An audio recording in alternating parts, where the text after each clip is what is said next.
at it. Back at it again. We keep coming Back in the back. saddle again. Back in the sack. Oh, Been I'll so be right long. back. So glad to be back. What? Where'd you go?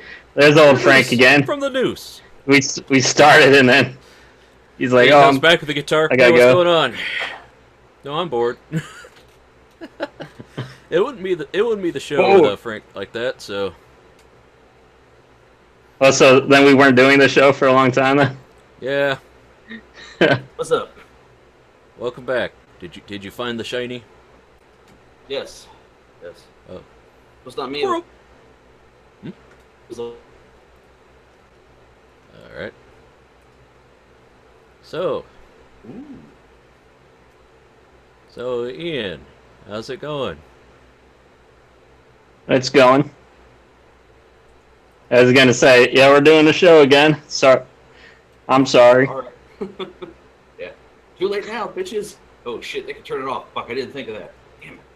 Oh, damn. Oh snap! Oh, snap now. When I bought one of my last iPhones, the sales guy gave it to my girlfriend at the time. He dropped it, and he goes, "Oh snap!" And I'm like, "Fuck you!" Like he admitted, "Oh snap!" And I was like, okay, sorry." Show gets. But yeah, this is episode 49. We can be on episode 50 next week. Oh Be shit! crazy. See Yeah. you next week. Oh yeah! Yeah. Nice. Yeah, we've almost been starting this new job after for a year now. Been that long? Oh, it's every week. You're right. Or, every 52 weeks. minus dog sitting. Yeah. Well, even when I was dog sitting, I still try to do it, but then you had to host that shit. Yeah, Even when your computer wouldn't load up and Frank had to pretend to know what he was doing. What am I doing? Well, you still can't figure out how to do some sound effects or play some music or something. Every time I try to get The show. posted, I have to Google how to fucking do it because it always is like, this is how I do it, right? And I go to do it and it doesn't work. And I look it up. I'm like, I thought that's what I did, but apparently not because it didn't work. So let's play catch up first. Benjamin, what have you been Hi, up Frank. to? Well, I've been working on. Well, I've been doing a little bit of a freelance gig for a guy. Working I've been for working some on, guys, a guy, totally not in the mob or nothing. It's totally legit. He's legit. Anyway, I've been working on that. Is he from Fiverr? No, I know him from Twitter. He was looking for somebody to do some cleanup and color, so I said, all right, I can do that. So see how that goes. I've been trying to figure out a little bit of JavaScript and HTML for some stuff. Talked to Ian about that already, right, Ian? Yeah. So, and Hold on, guys. I'll be right back. My fan's not blowing on me, and it's hot as balls. So, Frank wants to get blown. That's nothing new. Sure. So anyway, What? How hot is it for you over there, Ben? It was only in like the 70s for me here. well, yesterday it got. I mean, yeah, I think it was yesterday. It got to like 91. So. Yeah. It was hot as balls yesterday. Yeah, that was. It's not so much hot as it is like humid. So it's like that's. It's like you go outside and it's like you left your dishwasher open. It's just a fumes. It's like, oh, somebody fixing soup out here. It's like 77 now, but yeah, let me check the week forecast because I bet you it's going to be like mid 80s, and yeah. The weather with Ben. The weather with Ian and Ben. It's a bunch of old guys just talking about the weather. I don't know about that. That humidity makes my arthritis act up. My hip aches. Feel my bones. I don't like that. But I see YouTubers that vlog and shit that go down to Florida and like they get like collection of water from the humidity inside their camera lenses and shit. It's crazy. Well, like that's that's the thing, kids. Is like, we joke, but like we're in our 30s and we're already experiencing that. Hey, it's humid. Ow, this my bones are my arthritis or Frank's gout. I got my gout too, but it doesn't act as bad as Frank's. Or old injuries. They start acting up with the humidity, and I didn't realize. I thought I didn't like hot weather. No, I just don't like humidity. Because I went to California where it's dry heat and it'd be like 80, 90 degrees outside. I'd be like, this isn't so bad. At least it's not humid. Right. Yeah. Try to soak up. Right. Right. Yeah. So, Frank's got like a lot of old man problems, man. He's got like that in his back and pain shooting in his legs and shit. Well, I got sciatica apparently. I haven't been diagnosed. I haven't been diagnosed, but sciatica starts from your ass down to your legs, and it just comes and goes whenever it fucking feels like it. Because it's a nerve. So like your sciatic nerve, or like. Yeah. Yeah, that's the pain I get. So yeah, because apparently our one aunt has rheumatoid arthritis, which I've been tested for that because gout. My severity, they sent me to a specialist for joint pain, and that's one of the things they test you for is arthritis or arthritis. Because on my paperwork and everything, gout technically is a form of arthritis. It's gouty arthritis. So, well, it's like you had gout, and then it kept getting worse, and then like they also you had a liver thing, and like that could just be a symptom of like other stuff, man. So it's like, well, I got a fatty liver, so yeah, that's on me for being fat. Well, our one of our uncles had liver troubles, and they told him to quit drinking. Good luck on that. So, which one? Pearly. Oh, Pearly. Well, I mean, he drinks like a fish, so.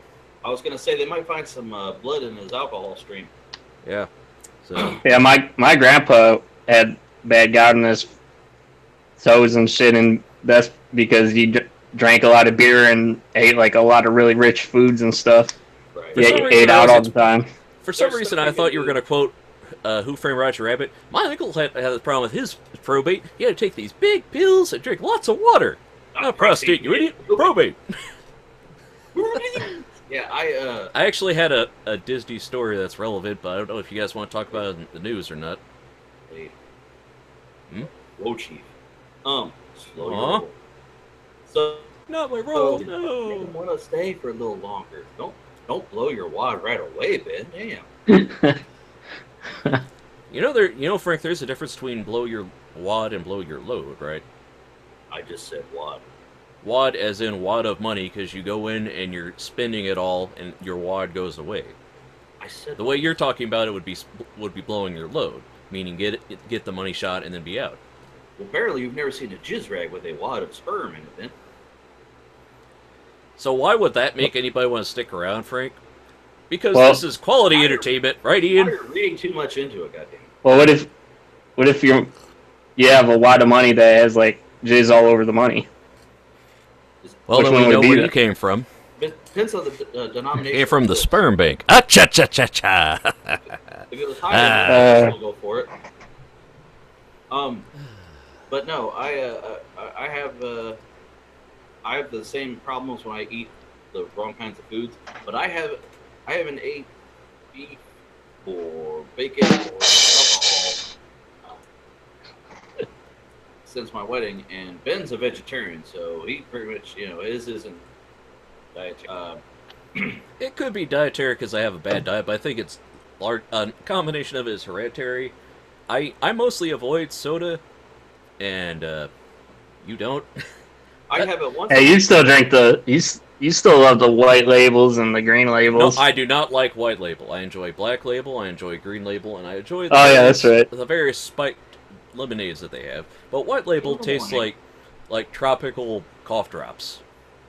I have a what's wrong with that? You love the Hawaiian shirts, man. You love tropical shit. Yeah, I don't like tropical. I like tropical. I don't like tropical flavored, cough drops. Tropical flavored candies. Yeah, I have a coffee. It's just bad fruit that doesn't know what it wants to be. They're like, is that a hit of pineapple? Is that a hit of orange? This isn't tropical. It's not as much. Oh, you don't like those blends and shit? I mean, sometimes it depends on if it's just generic tropical, then it's usually not a good mix. But anyway, the thing is, Frank, that for me, avoiding, cutting down on soda has helped with most of my gout pain, whereas with you, not so much. Huh?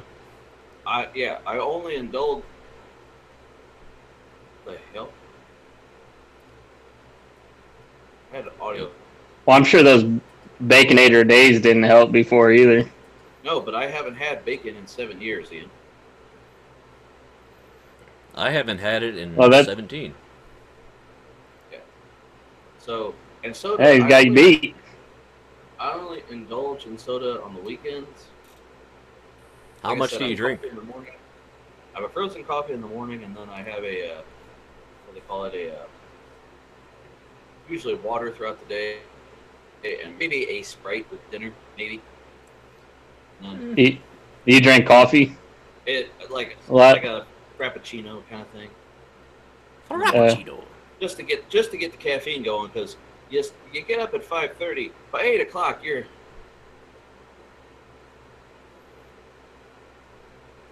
Alright. Did he just cut out or something? No, he's trying to act, but with the slight delay in his audio, it wasn't working that great. Yeah, it sounds like he's like cutting and then like has to catch up or something. His audio, he gets to a point and it hangs. Is the problem. So Eat a dick. I'm explaining it to Ian because he is having trouble telling what's going on with your system. So anyway. And I didn't have. Also, I wasn't clicked on them. Well, I mean, neither have I. It's going back and forth between you two. Okay, so Ben's selling himself out on Fiverr. It's not on. Okay, Frank, where are you selling your soul at these days? Is it MySpace? Or you got an Etsy shop? That's right. No, he's a Reddit lurker. Yeah. No, he's one of those guys who snipes people on eBay and pisses Doug off. Yeah. eBay. He hates that. I hate the guys on Amazon that put up a fake ass price for something, so it always says, "Oh, this is only $50." Bullshit. So, it's only $50, but shipping is $2,000. What? No, it's always some guys.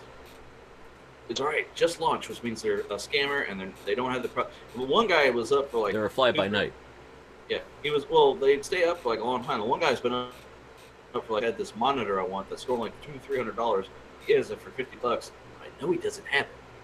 And somebody one person put a 1-star review that said seller does not send item and does not answer messages. Oh, so he caught somebody. So that's all that is. So what's Ian been up to? Well, I finished those I was working on those fan splitters and stuff. Yeah.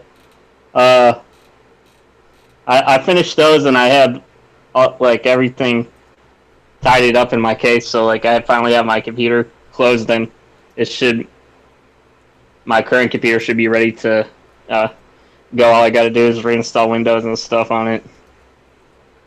But I got to double check though before I start the system up, because I was looking on YouTube and apparently there's like a max amperage that you're only supposed to have for each fan header on the motherboard. So I got to double check to make sure I can even handle 2.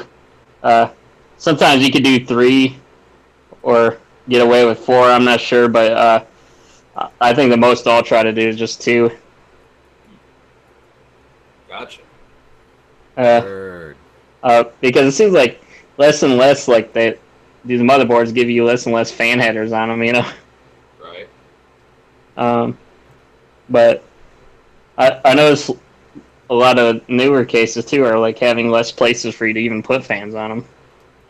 Cases? Yeah, like computer cases. Didn't know that.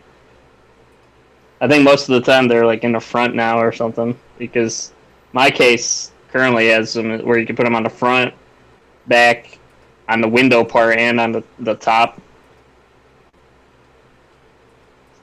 So like I have 5 fans in there now.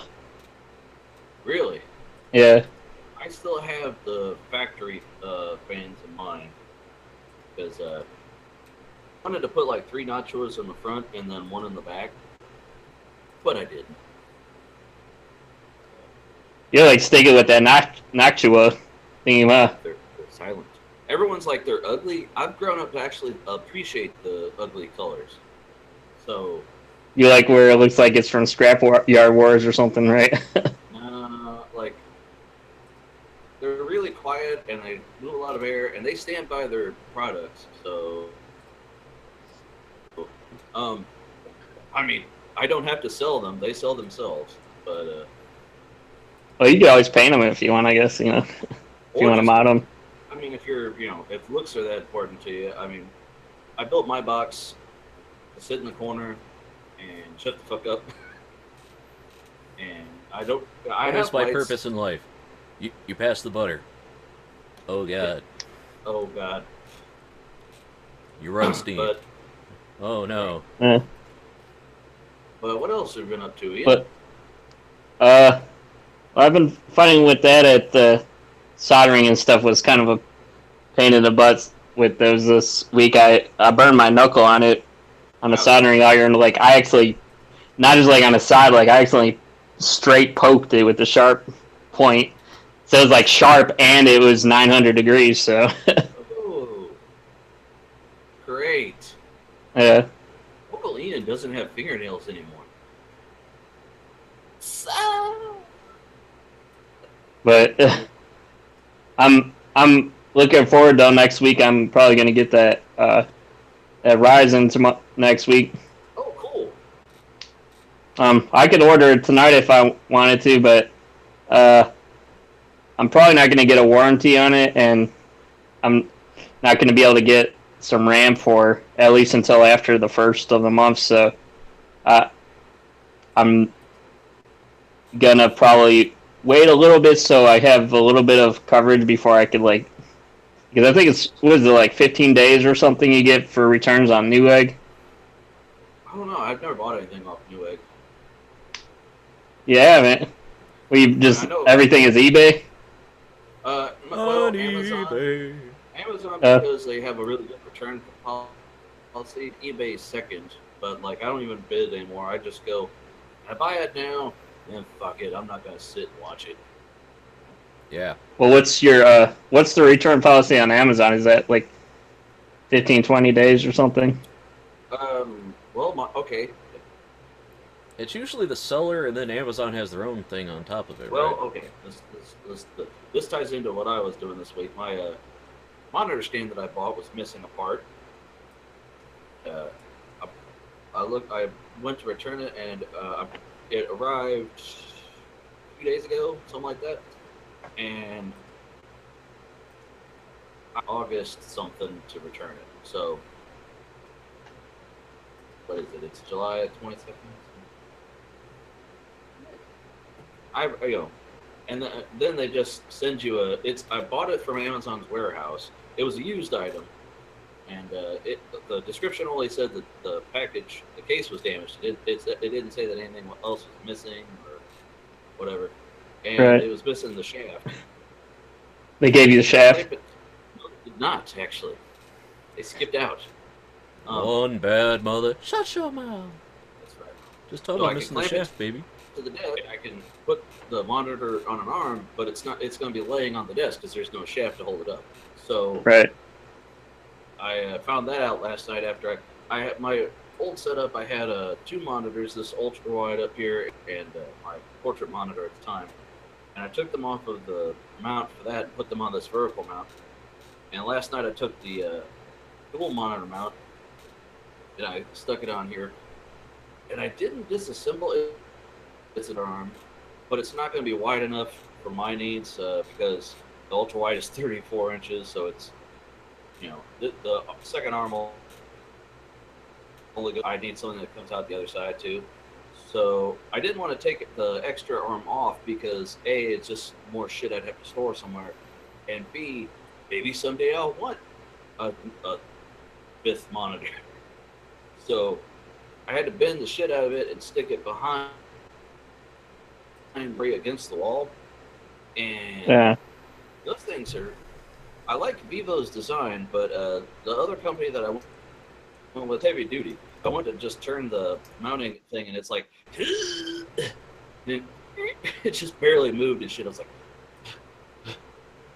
sit there on the fan, because I had to get it as flat as I could to get it behind the monitor. Now I do think the return policy is good, because my wife buys shoes and stuff on there, and if you get them and they don't fit, their return policy, they email you, you stick it on there and give it to UPS. So that's worked out pretty well. Well, what did you say the return? Like, how many days can you like return something? I'm not 100% sure, because usually as soon as you get something, you're gonna find out if it needs to be returned. I imagine it's like 15 to 30, probably. I'm just wondering because, like, I'm not even going to be able to have my computer assembled and tested until I get all the stuff in. Like, I could barely afford all this stuff as it is. I'm not going to be able to afford to pay, like, $60 to $100 that they're going to charge you for some kind of protection for processors. At least that's what it is at Micro Center for a processor. That price. New unopened items by Amazon within 30 days of delivery for a full refund. During the holidays, items shipped by Amazon between November 1st and December 31st can be usually about 2 to 3 weeks.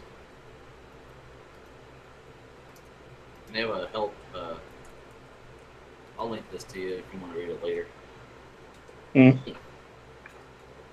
About our returns. So anyway, but yeah, it's just crazy how much you gotta pay for like shipping. Like if you want to get a plan. How much is Newegg's shipping? Well, both I could get free shipping for the processor. Okay. Oh, you said it like Prime? Is that what you're talking about? What? With a plan? Is that what you're talking about? No, I'm talking about like a extended warranty. Oh, okay. Those things are expensive, man. Yeah, for a processor that expensive. No, I'm good. Well, I do get AMD does cover you for their parts and labor, but then like if you need to return it, if you didn't get a chance to test it within that return period, it's like a hassle. You got to go through their stuff, you know. Did you get any rebate? Well, I got a rebate for my video card a little while ago that I finally got in the mail. I finally used it. It's like credit card. Oh yeah. Yeah. When I built this rig, I had several rebates, but I missed one of them. They only give you a certain number of days to claim it. Yeah, redeem it.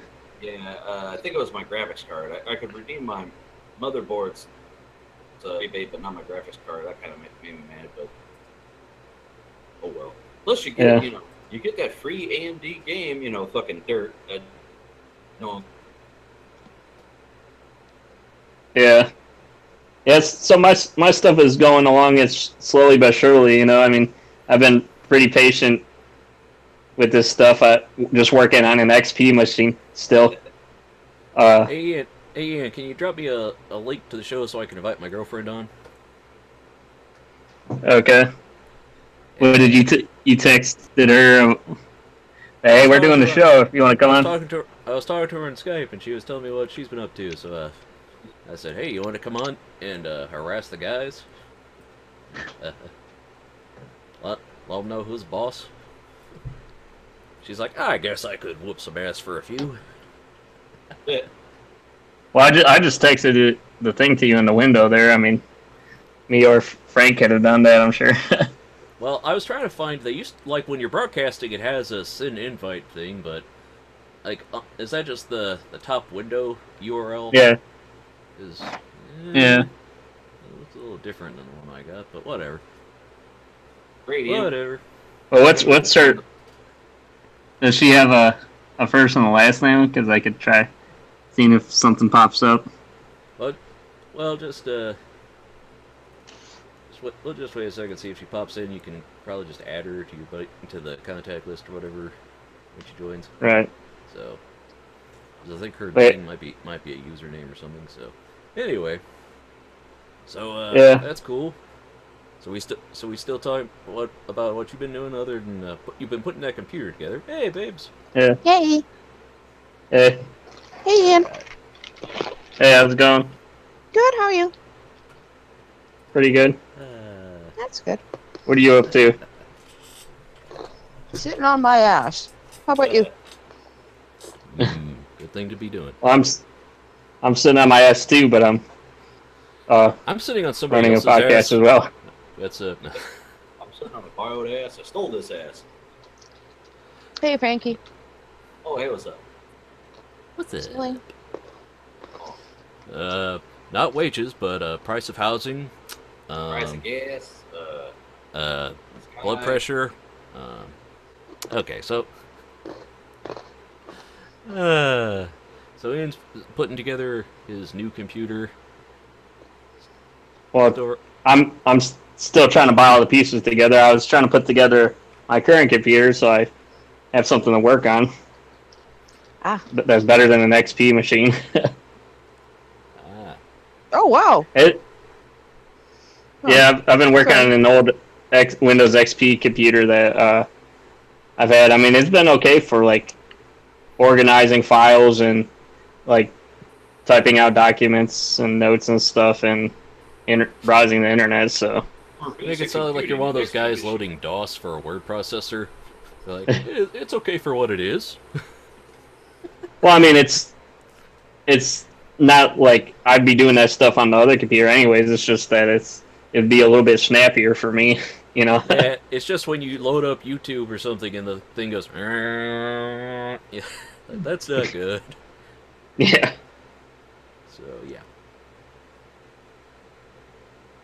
All right. So, did you have anything else you wanted to share about what you've been up to, or?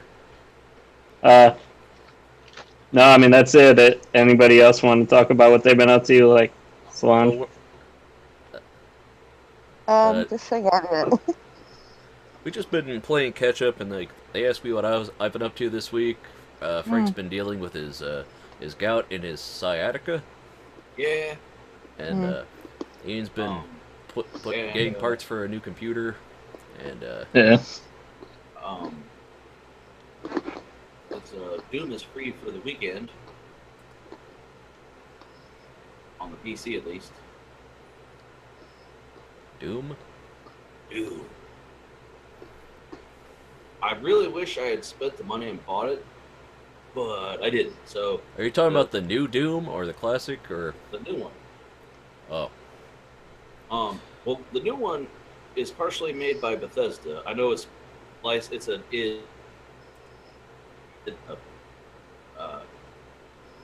intellectual property IP or whatever, but others, and it's basically like Fallout on Mars, graphic wise.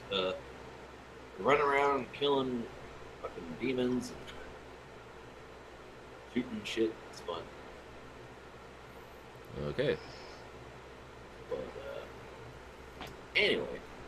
Well, what's the newest Doom game that they have? I think it's a sequel to the last one. The last one was, what was it? Rise of Castle Wolfenstein, or no, wait, not Wolfenstein. The one where it's like it was the '60s after that you wake up from getting like a head injury in the war or something. What? So. You're talking about Return to Castle Wolfenstein or one of those? I'm talking about the one that came out, the last one before this one. Oh. So. What's it? What kind of card does it require for that? For like really good settings? Is that like a? Yeah. Let me go to their store page and I'll tell you their recommended settings. Because I remember when the original really graphically, like the next gen Doom game, that was like you needed like the most expensive video card for that shit. Well, like the thing that sucks, I had the beta and I played it for the weekend that it was available then. And and it's the same size now when you download it for the weekend. It's 50 gig, so it's pretty decent size. But ooh, I could buy it for $15. What? Okay, Doom requirements. Oh, here we go. Minimum processor. It can play on i5 or 8320. 8 gig of RAM. X670 or AMD Radeon HD 7870. No, recommended is a R9 290. So you're fine with your, what is it, a 480? Is that what you got? Yeah. You'll be fine. I got 380 and I'm fine. I played a little bit today. Oh, okay. Yeah. Oh, yeah. By the way, I was gonna mention too. I was gonna have my dad originally pick up my processor from Micro Center on Monday, since he works right by Micro Center in Mayfield Heights. But I was gonna have him do that because they had it listed for $399, and all the other sites are like the cheapest is $420. But I decided not to because they when you go into the store, I guess you have to pay tax. Then I forgot about that, and that I asked the guy because I was gonna have him reserve it. He said with tax it'll be like $433. So I was like, damn man, I could pay 13 extra more dollars than what the websites are saying, just for tax. Right. It's like, damn man. Taxes get you, man. Only things that are sure in life are death and Is somebody quoting that line? So I just don't understand, like, why. How do websites not? You don't have to worry about paying tax, but when you go to the store, why do? Well, yeah, it depends where they ship from. Well, technically, that's the thing, is the stores are responsible for registering the taxes, and some states want to charge, when you order something outside of their state, and others, some states don't have tax, sales tax, but you're still supposed to pay it to the company, the state that your company is in. So, it's a complicated system. Also, Frank, here's a review of Doom for you that I think you'd appreciate. Also, I was gonna have my dad pick up. I was gonna have my dad pick up They have the dollar AM4 brackets, the upgrade kit, because I can't find that anywhere like on Newegg or Amazon, just for like a Cooler Master fan. Cooler. Yeah, last thing I bought on Amazon, that when I bought that kit that I'm returning, it was $4 something, and then they charged a 50-cent tax, made it $5. Woo. So. Woo. At Micro Center, you can get it for $1. I had $1 once. No, you didn't. Right? You lie. I don't believe that. Next week, or I said last week that this week I would have the theme for Battle Stations and/or the theme for the show. I'm halfway through. Oh, okay. He's halfway there. Oh, Frank's living on a prayer. Last night, really digging it, and I screwed up something, and one of my loops is like, nah. I'm like, what? So I gotta tear into that. So wait a minute. You're trying to go? Should you be working on the intro first before you start getting into like the extra shit with the battle station? Well, this one I'm catering it to how you said you wanted to have the Bill and Ted station, right? Right. So, are you gonna have that built into there? Yeah, that's gonna be in there. Oh, that's cool. Yeah. So how's it going, Solange? Everything going well? Oh yeah. Pretzels are yummy. Well, I was thinking about just having that for sound effect too, for like whoever is the winner. Right. Like that's a good idea too. We should do that. If I have it saved as an audio file correctly, I'll email it to you. Yeah. And we should like do a show where we're all like talking together and like conversing with one another rather than like each of us at our own little corner. Wouldn't that be great? Yeah. Well, what did you want to talk about, man?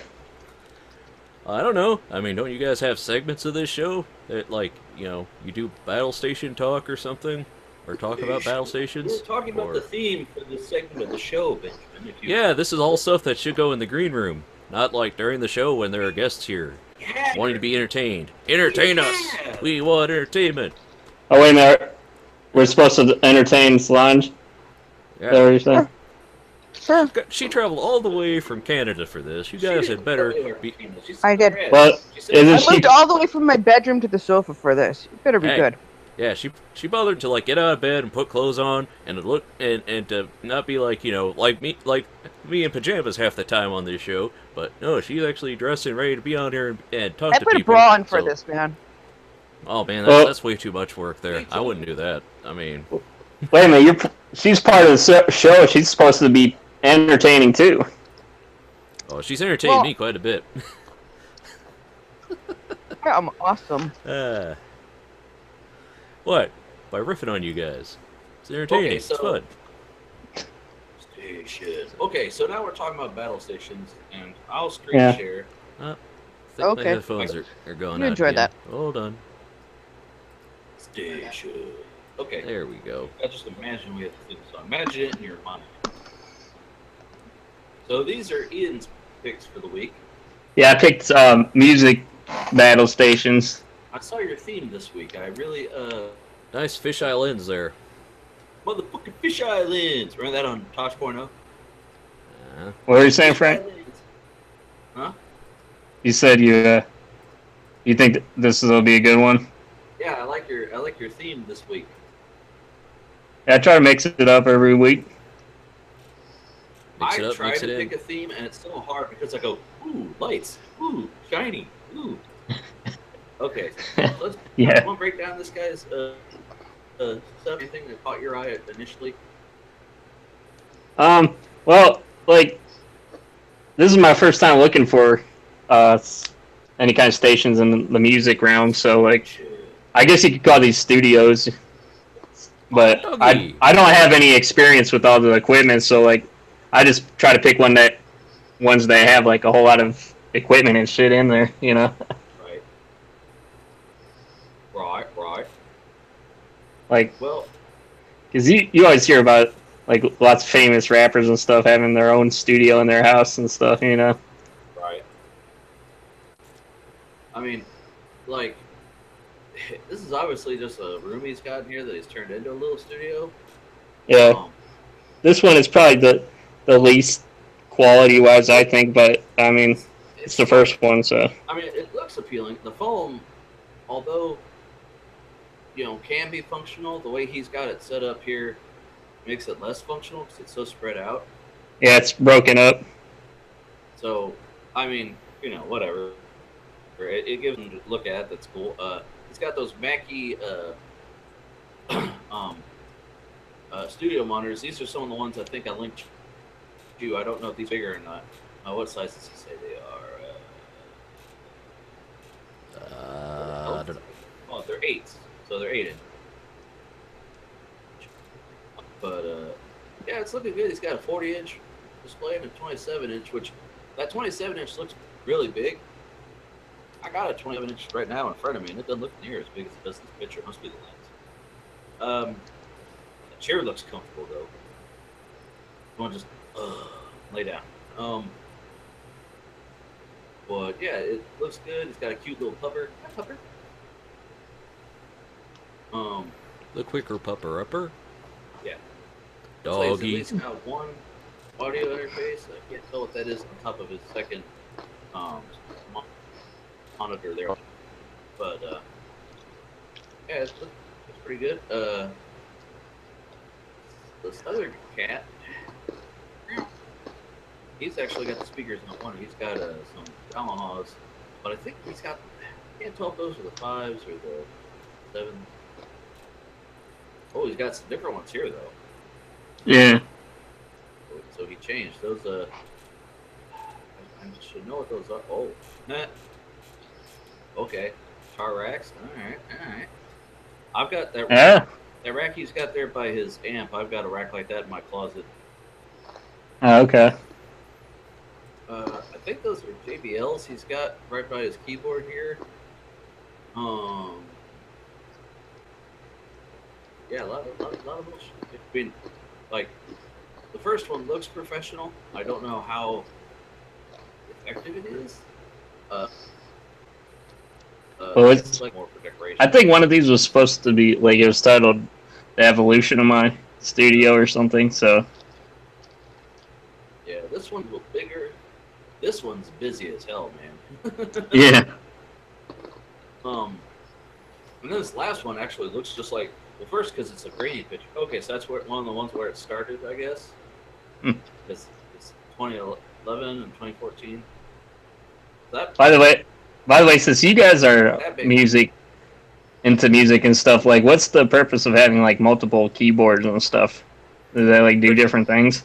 Yeah, it depends like what you've got them set up to sync. Like you can have, you know, if you're doing a bass line or say you're doing an actual keyboard part and then you want something with some strings, you can have, you know, you can have one dedicated to just playing a drum set, you know, or you can have like one of those boxes where you can have a thing set to a drum set, or you can just do different, you know, producing sound effects, you know, just reverb and weird sounds. It depends also on what you're using. Is if it's just a controller or if it's set up like this here. It looks like a bunch of effects built into it versus mine is more or less just a MIDI controller with.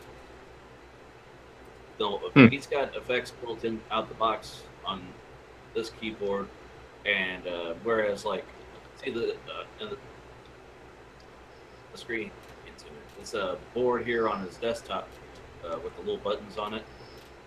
The little buttons. That's a pad for MIDIs and sound effects also. A lot of guys use them for like drums and stuff. It's just basically an interface to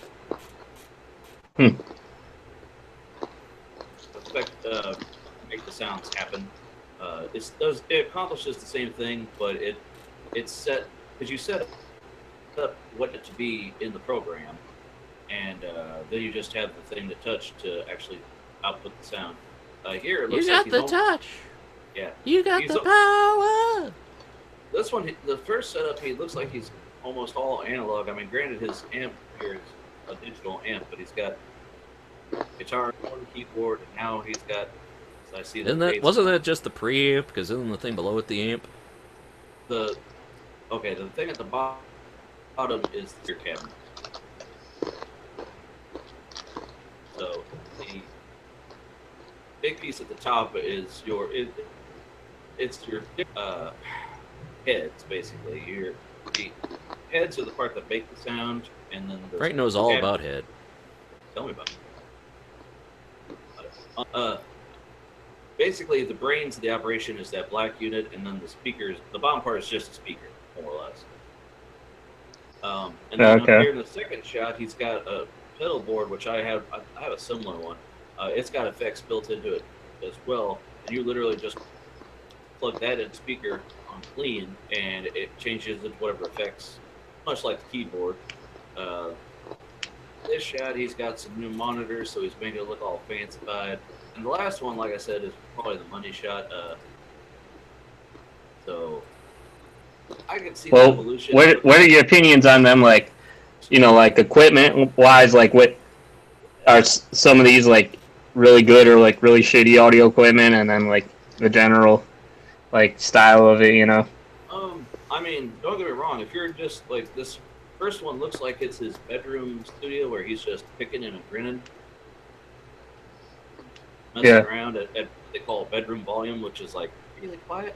Then and then it looks like he got a little more cash. Slowly, he's got a bigger space to actually do mixing and make beats and all that good stuff. And at the top picture, I don't know if he's watching the video. Let's see here. This one actually is before. Okay, so he's just watching TV. I was gonna say he's probably scoring the track, Frank, because that's what you do with. I know. You would think that, but there's the mark here in the corner bin. that watermark. I don't think that's his. I think that's a network. Or it could be the studio that he's marking the track for, because that way they identify who owns the copy that he's using to score. But, you know, go ahead and tell me I'm wrong. Whatever.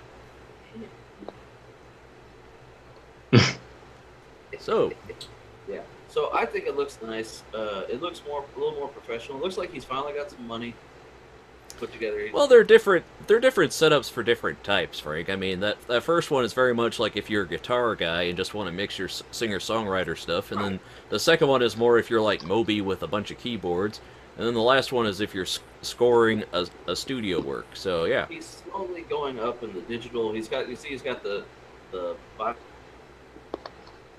or whatever other stringed instrument down here with a fretboard, which is real weird. Oh wait, that's just markers. Never mind.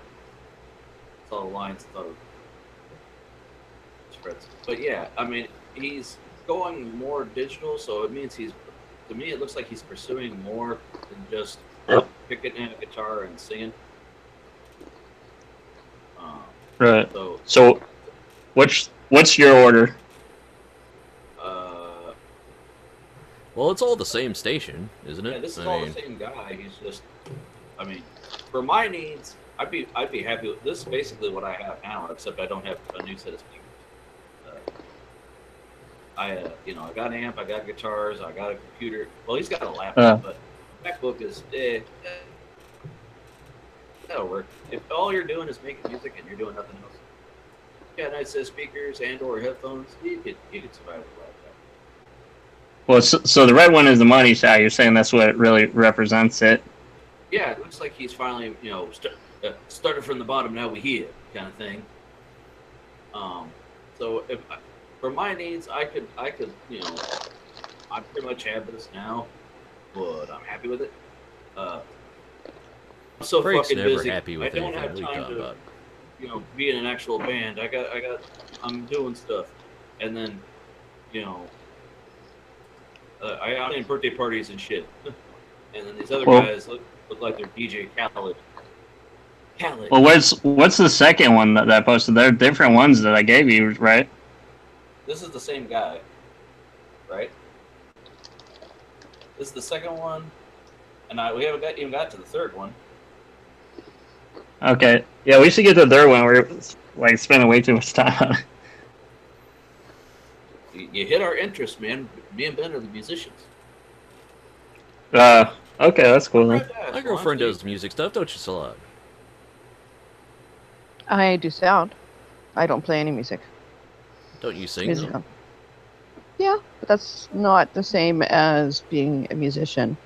Because I don't read music or anything like that. So, there are a lot of professional musicians that don't read music. Hendrix didn't read music. Really? Wow. Yeah, but he still knew how to play. I don't know how to play an instrument. Elvis Costello didn't know how to read music until a couple years ago. And, anyway. So, we got an iPad here. Hooked up to all this shit.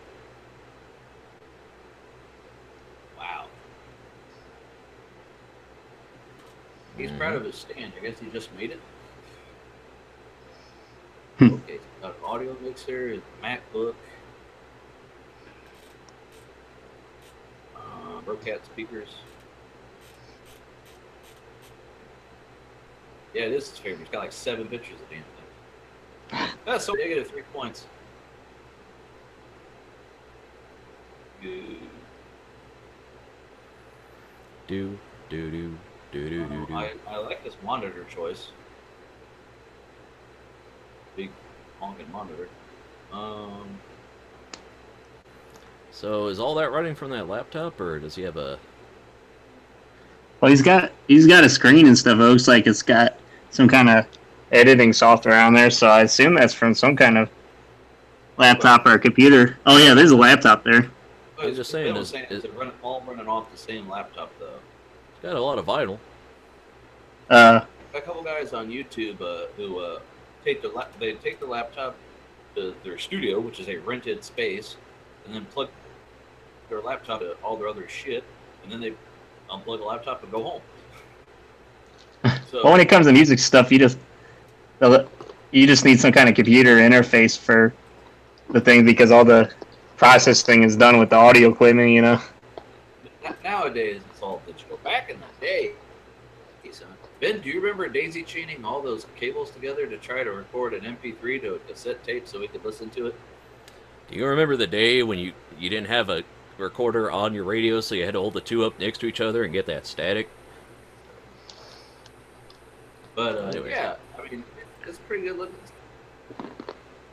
setup. These guys. I mean, like I said, Yeah. you can buy it with just the MacBook if that's if it's got a big enough hard drive to store all your files. Oh, it's got. Well, it's he's got a lot of. He's got a lot of little pads and keys. Room to work on it all. It looks Yeah, this is gonna be a tough one then to choose. right. Okay, so Well, he's got it's fairly since it's a modular setup. He can take that computer and go elsewhere and come back to that, or he can get another computer and just plug it into that setup Yeah. and move on. now see, because since we're talking about because that's our thing, the setups. Instead of going by the battle station rules, where it's gotta have a tower, gotta be a PC. No, not necessarily. Not with audio stuff because Right. it's mostly audio equipment then. Right. So basically, on this episode, very special. Basically, the two criteria: it has to make sound, and function correctly, and it also has to show what they could do with the space. Like, would I crawl inside the monitor and live inside of this space if I could? And this one I'm going to judge by the last one because, like I said, it's the one that looks like it's got the most eye candy. I'm going to go by this one because it's such the it's the widest dots. So, in my order, I will say this is number 1.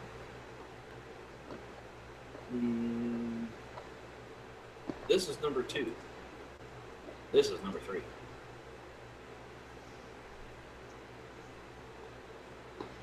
Would be what I would say. This one's got the biggest space with the most ability to adapt. This one, other than having a cute cupboard, he's got a more open area where he can move around. This guy. But if it's Looks open, like- then you got that could be good if it has good reverb, but it could be bad if it's just, dead echo. Well, if he's got good microphones and software, he can filter out any kind of stuff. I'm sure the padding, if you really want to go apeshit, could do something to the sound. This, although impressive, if you look at it, looks to be a bed right the fuck there. And coming from Yeah, a station with Yeah. a bed right the fuck that was my complaint. Remember I was talking about I was nitpicking about setups that are right next to your bed. It's like, right. can't you kind of separate it a little bit more from your? I mean, he's got all kinds of nice equipment. I mean, he's got is that a Mac Pro bin or what is that? I can tell it's an Apple product. Where? That's next to his speaker here on the left. Well, it could I think that's probably either that time capsule thing, or it could be one of those MyCloud, Yeah, but I mean, his hardware is nice and impressive, but so so you're gonna tell me take a guitar up, sit on the bed, and play? I mean, I do it because it's fun, but it's not that big of a step from this. I mean, you're sitting on your bed playing songs. Here, he's got room to move around to get that equipment. In a comfy chair, he can sit in on the other side of the room, man. Plus, he's got a window he can see outside and shit. I'm getting confused. Is that the red scene? Is that's the same one as the spread out tiles? No, that's the same one as the guy who had a lot of guitars, then had the keyboard thing. Is this the second one that we're looking at now? Right. Yes, the red one. Okay. Guitars is the red one. Well, I like that one better than the one with the guitars. But yeah, I guess I would go with Frank on the third one with the iPad. Okay, so that would be your favorite. Yeah. And the red one second. Okay, this one second, and then this one third. Yeah. That's the same as yours then, right? No. I put the red one as my last. Oh, you didn't like that one that much, even though it has some crazy monitors. I like it, but it wasn't big enough for me to stretch my legs. Right. What about you, Ben? Well, I like the red one. I mean, the fact that you can see he's got it for different kinds of setups. You know, the first one was that singer-songwriter setup, and the second one was more of a producer. And that top one is basically him, you know, scoring a track. So it's all, he can do a lot of stuff in that studio. So that's my first one. And then I think the guy with the iPad, I think that's a nice secondary setup because everything's modular. He can take it apart. He can, you know, he can take that laptop and go somewhere, or he can come back with another computer and just, you know, keep using, you know, rent out that studio separately. So it's all, you know, that's all well put together. And then I can't remember what the other one looked like much. Go to that middle picture of it, like yeah, before the dog. So what's the computer that he's running that out of? Like, do we even know? Because is it just a tower? Like, because all I see are the speakers and the screen. So I don't even know anything about what he's really running on that. It's Windows based. I can tell you that much. I'm gonna say of the three, I think that's probably the least interesting because it's got the least extra stuff that's practical. Yeah. It's nice. And he's got a nice doggo, but.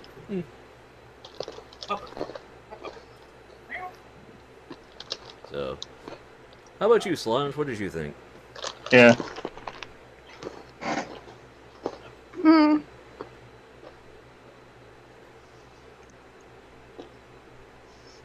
Let's see. I like the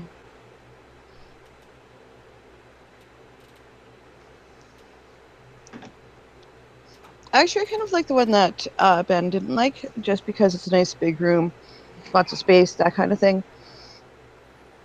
It's hard to know what kind of setup he has, like Ben said, because you can't tell. The advantage that has over a laptop is, you know, you can always build onto it. A laptop you can't build onto. I mean, it's a nice room. If I just like if I was staying at somebody's house and they just had that, I think that'd be awesome. But to tell me, okay, this is your new computer, and I go, what kind of computer is it? I don't know. There's just monitors. I'm curious. I have questions. Away somewhere, I'll bet you. So, I would guess. anyway, That's probably it on top of that speaker. Now that I think about it. so you like the big open one as your top choice, or? Well, scroll up again, Frank. Let's see the other ones. Well, you got the progression. That one to me is really crowded. I don't like that one. It's really cluttered. You don't like the you know, like the aerospace cockpit type of thing, It's like too a control room. crazy. Very distracting. Yeah. And then the other one, I think I liked that one though. You minimalist. It's got enough, no. He's got a bunch of shit everywhere, but there's room for it. I like how he's got all the vinyl, and then it's like he just looks like he's like a guy who's got a loft, and like he comes down from his bedroom and does that Kinda stuff on does. weekends. Yeah. Kind of does. Yep. Yeah, no, I like that one too though. But You're sticking with the number one though. Me, yeah. What? Oh. No, Solange. I don't have strong opinions one I'm way or the talking other. to you. but anyway. Yeah, the red one is my number one, but you know, I mean, if I went to somebody's house and they had any of these setups, I'd be like, cool, nice. you're like, why are we in your bedroom, dude? If Well, you know, you do. What Frank, you you do remember to Doug? nice He's like, system that weeb, sometime. minimalist. Fucking weed. Just throwing terms out, and it's like, what? It's like, Mr. Burns, I don't know what you think sideburns are. I told you. Okay. Would you like to see my setup? Well, that's cool. I respect that different view of opinions, though. It's good to see what other people think about these things, you know. But we gotta plow through Frank's, Yeah. Okay. Good luck on that. I decided to stick with the theme this week too, because last time I was kind of all over the place going, look at this one, and then this one, and this one. My theme is You trying to get themes going? That's good. I'm trying. Well, plus you can't really go by. You got to do a little research. If you just go by what's new or what's hopping on the same forum, people post their What's shit. hopping, Frank? Somebody put up a table and put a computer on it and said, "Here you go," and they're not all. They're either all the same, or they're just all over the place. So I try to pick three that have something in common. Yeah. Well, I still need to give you my folder of bookmarks of like different subreddits for the different battle stations. Like next week, I might do the Mac battle stations. It's like, hey, look what I do with my money. Yeah. Got any money? Yeah. I want your money. I want money. Your money. My theme this week is these guys all have my desk, pretty much. So Oh boy. It's not a great theme, but it's something in common. It's something. Frank. Go ahead.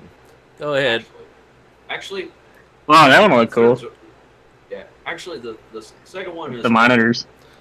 The second one is a ringer because I started to go with the theme, and then I said I can't not show this one, so it's in there. So I didn't completely commit to the theme, but you know. So your theme was barely tangential to Battle Station, and then you said, I can't commit to this. I can't. I give up already. I admit defeat. You weeb. Right? So this guy, I like what he's done here. I don't know what that thing is over this side. Oh, that was supposed to be bigger. It made it smaller. That's an air. Oh, okay. That's an air compressor, and that's an airbrush. Okay. Now I can see everything. Looks like he paints models. Would be my guess here. This tower is actually kind of. I paintmodels.com. Right. Isn't that like a Fantex? I like that he's got a bottle of nice glass of liquid going. I gotta get drunk to listen to these guys. So. Right. He's got an Acer monitor. He's got a soundbar from Razer, and then he's got the keyboard, which is kind of nice. Logitech mouse. The remote lets me know that he has LEDs, but he doesn't show them in this picture. Hey Frank, what do you think about those? This making a curved soundbars now to go along with your curved monitors or TVs. I think soundbars are stupid. I mean, why not? If you want a simple, as nuts solution, sure, a soundbar will work, and to make it curved, sure, that goes along with it. Personally, I think a good amp and speakers carries further, but whatever. This other guy here, like I said, he's got an extended mouse pad. I actually just switched. I still have my white one on here now. I bought a black one. And got the same monitor, or not microphone arm I've got. But that's about it as similarities go. The rest is kind of all over the place. I'm sorry, but the white tables, it just makes them look like they're plastic. It's like something from one of those fold-out tables from Walmart. What does? Like when you get a white table. Well, this is a wood table. Well, I know this is, and this one looks fine. I'm just saying in general. Oh, hold on. Like this guy. Well, this is wood too, but I guess it's painted. But yeah, I see what you're saying. They're cheap. Now this one I threw in just. Yeah, that one looks cool. That's a lot of monitor. Yeah. Yeah. This one, you got to read all the comments so don't bump that. Their comments are divided because they're like, you spent all this money on your screens. Look how dirty your fucking room is, for one. Yeah. And your fucking chair. Are you gonna sit in that thing, really? I mean, granted, that looks like a Model M keyboard he's got there, so he paid some money for that. What do you want him to sit on one of his screens? I mean, come on.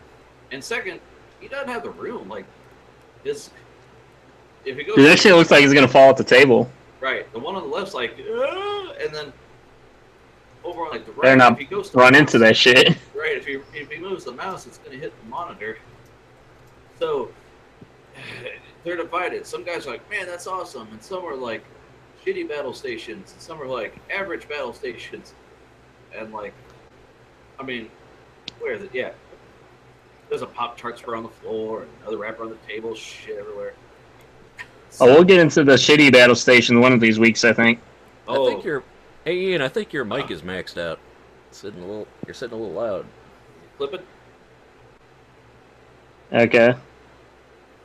Yeah. Like you said something before. Well, I couldn't tell. That's oh. It's getting a You there? little loud.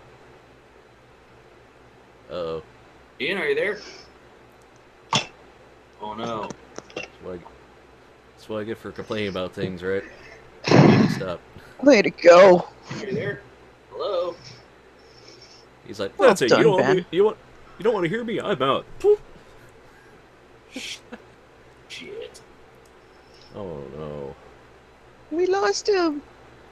Come Thing is- back. Yeah, unfortunately, he's the one hosting the show, so it's gonna be all kinds of fun. So anyway, how you guys doing this weekend? Oh, Good, I'm tired. Aw, I'm sorry, Yeah. babes. That's how it goes. Oh, it goes. Met the cutest little puppy today. Oh my goodness, she was cute. Oh, what was Didn't going I? on? I was dog sitting for Steve. Oh, so I knocked my tablet over. Oh, Ben like conveniently decided to say, "Oh yeah, my headphone or my mic is a little bit loud," which he should have said before we went on the show. And then I that didn't made notice me it till. go to adjust the volume, and then I knocked over the tablet. Thanks, Ben. Oh. It's not his fault, Ian. It was me. I was the one that kind of said you're a little bit loud. Ben hadn't noticed, so I'm sorry. And I wasn't here at the beginning of the show, so I couldn't have said Oh, it. that's So fine. So Yay! Well, I love have you, to babe. say- I know. have to say, I like this last one best. Okay, Han. Is that it's the same setup as mine, except it's a little bit bigger. So that makes me like it better. And the first which one are we on here? the big long one with the brandy sifter and the Well- airbrush and the models. To me, that's kind of like with drawings where there's like too much negative space there. Well, no. See, this is his work area because He's got room to put stuff. He That's has nice. an airbrush and the compressor right here. And figurines, he sits them up here. See, so this is. I love how he's just going to be airbrushing next to his computer there. Well, he's only doing these little itty bitty fucking things. I mean, he's not going to keep it here unless he's using it. Itty bitty. Like, I would be doing airbrushing in like a garage or somewhere. There's like, you'd have to put down a lot of newspaper or something for that, wouldn't you? Well, he's good enough apparently to be able to do it. I mean, he's got a nice little collection everywhere. unless his dressers here were actually white, and now he accidentally put them over to where they're black. But Well, but, what number is this one? This is your. Yeah, number 3 here. Okay. Number 1 here. This is the order that I'm presenting them. As far as choices, to me, this is my number 1. So I like this best. Why do you like it best, Frank?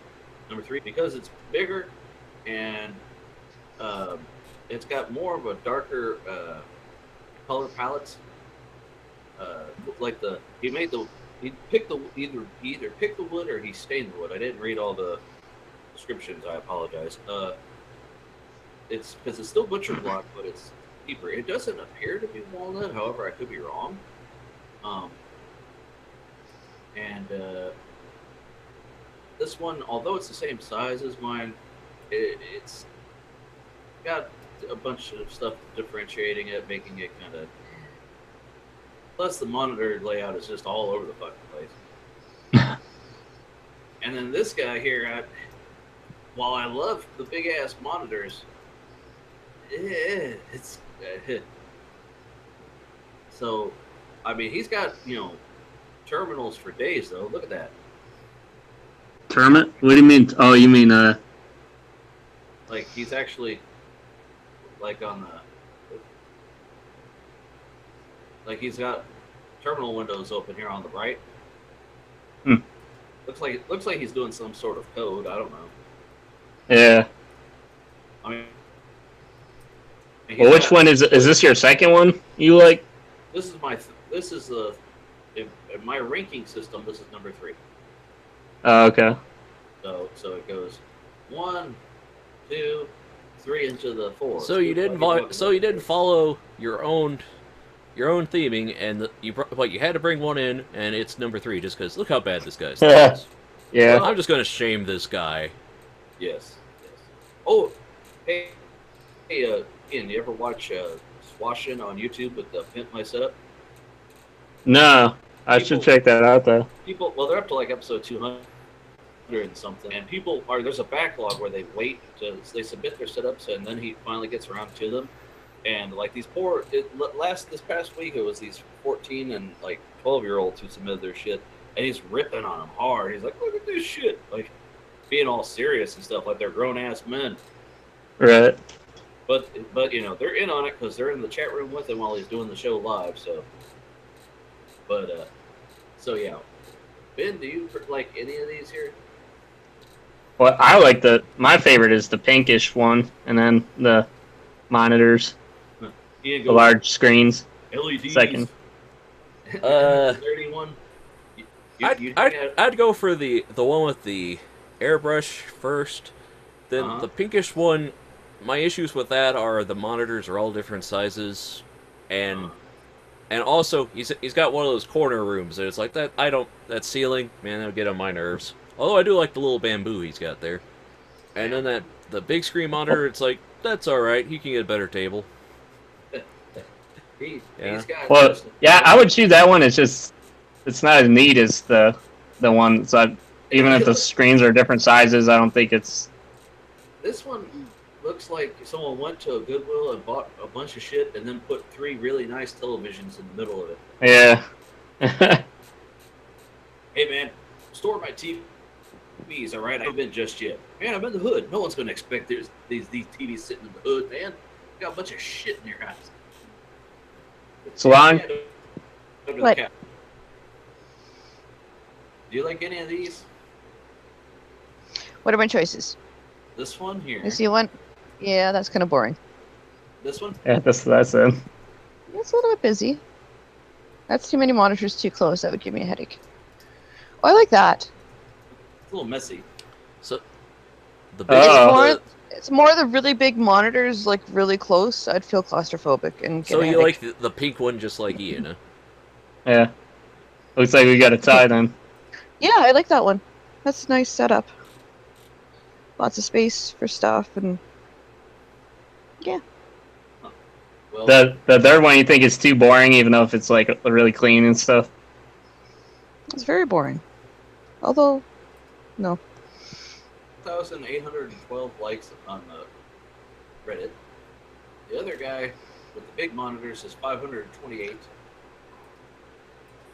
and 153. So since ours was a tie, you guys won then because you guys had the popular vote then on the. You said it was 800 or something. You know what's funny? Votes. What? This one? Yeah. 4,800. The funny thing is, like I said, this guy's room looks like a bunch of shit from a Goodwill. This looks like the people that donated to the Goodwill after they cleaned up. We got the pink mug here. Got my card from Grandma. And did you give us the Goodwill? Sure did. Got big ass TV. But yours had the the most votes, though, right? My one that I picked, yes. Yeah. Well, and then I think me and yours, Frank, that we voted for the iPad one. That's the one that won on that one. Groovy. What are the usernames for both of those, by the way? On mine or yours? Yeah. Well, both. Your iPad is Circuit Brent, and on the big ass one here is a XSA44. Well, you know how to keep it. You know how to kiss. Keep it simple, stupid. And then the other one knows his audio shit. Then.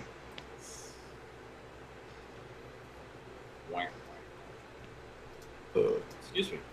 So, are we ready for some news then? Yeah, Sure. we actually have a theme for this one. Yep. Bring the fire.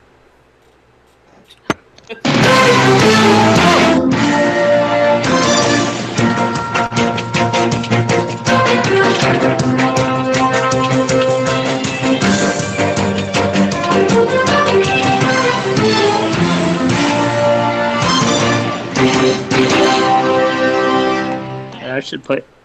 The news with Frank, Ian, and Solange and Ben. And Yeah. You need to warn people before you play music like that. Holy crap. My ears. Yeah, how loud do you have your headphones? Not very. Let's see here. They are set at 8. So here's all my articles if anybody needs to click on them. And then I think here's Ben's, because you didn't come in until after he was talking about it, Frank. But he has this thing where this woman did a DIY pancreas. What? Yeah. Mm-hmm. Yeah. So that's Ben's article. Well, I also had a Disney article that I wanted to drop because Okay, well you can drop that now. Frank was talking about Disney, and I thought this might be interesting, or it might not be. We'll find out. Well, I'm So, copying everything to an email. I have so so talk amongst yourselves.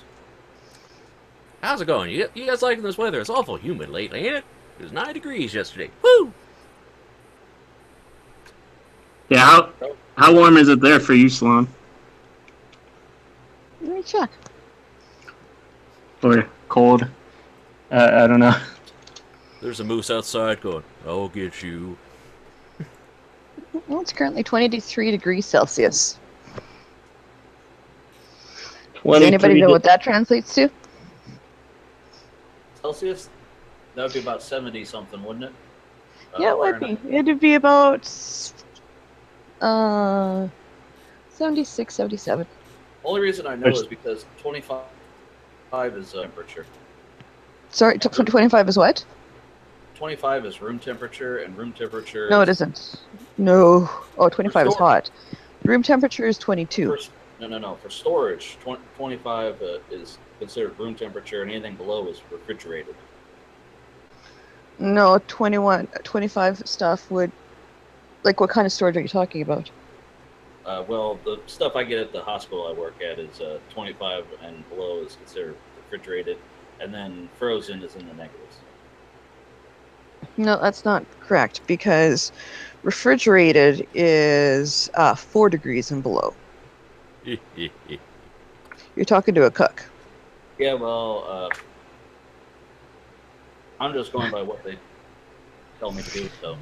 Anything I love my above 4 girlfriend. degrees is not refrigerated. It might be cool, but it's not refrigerated. Refrigerated temperatures are 4 degrees Celsius and lower. Well, okay, but the boxes that I get, say, store, they give a rate. I'm not talking about, like, for cooking necessarily. Really. I'm saying No, but I'm talking about... I'm not talking... Never mind. A They're saying- refrigerator does not function at 23 degrees. a refrigerator, if you have it set to 23 degrees, would be like having the door open. It's room temperature here is 22 degrees. So 23 degrees is actually warmer than the room. If you have your fridge set at 23 degrees, nothing's staying good in there. Well, Thanks, babe. I wonder if everyone will switch to the Kelvin scale, where since that's an absolute scale and that starts at 0 is the coldest you could get. I can't see people doing that because already Okay. everywhere but one country uses Celsius. So if Sorry for that one science. single pain in the ass country, but during the rest of the planet, Yeah, we'd be who fine. the fuck are those guys? Okay. The hospital Some / dipshits. research institute I work at, it's scientific work. Room temperature is taken to 20 to 25. So that's what I was. Okay. They don't cook. They're blood samples and shit are stored differently, I guess, than food. All I know is don't put food in this fridge. Is the only warning I got. Yeah. I just don't want to spread misinformation out there for people who want to freeze body parts or whatever the hell I have. I understand, like, if you weren't just like talking out of your ass, you knew you were talking about something specific, you know. Trust me, I just know what I get chewed out for at work. Yeah. "Oh, damn it, this is refrigerated. No, it's not. It's room temp. And then I have to point out, well, here's what room temp is. So blah, blah, blah. And if Frank didn't abide by that, you wouldn't get paid, would you? Well, I'd be paid with my foot up, someone's foot up my ass. That's what I get paid for. Yeah. So here's stories here. Which one is the first one? Yeah, stretchy origami batteries. It's a new type of battery that they're developing. Okay. So, stretchy origami batteries could power smart clothing. Oh, here goes with those wearables again. Okay, Yeah. wearables like Wearables. Yeah, Doug hates those. stretchy batteries. Yeah, stretchy batteries. Speaking of the Speaking devil. of, Speak of the devil. Hey! Hi, Satan. Because he said his name 3 times. Oh shit! He's not Beetlejuice. Doug, he's Doug. Candyman. Biggie Smalls, Biggie Doo, Smalls. doo, Doo-doo-doo-doo. Come on up. Come on, Ed.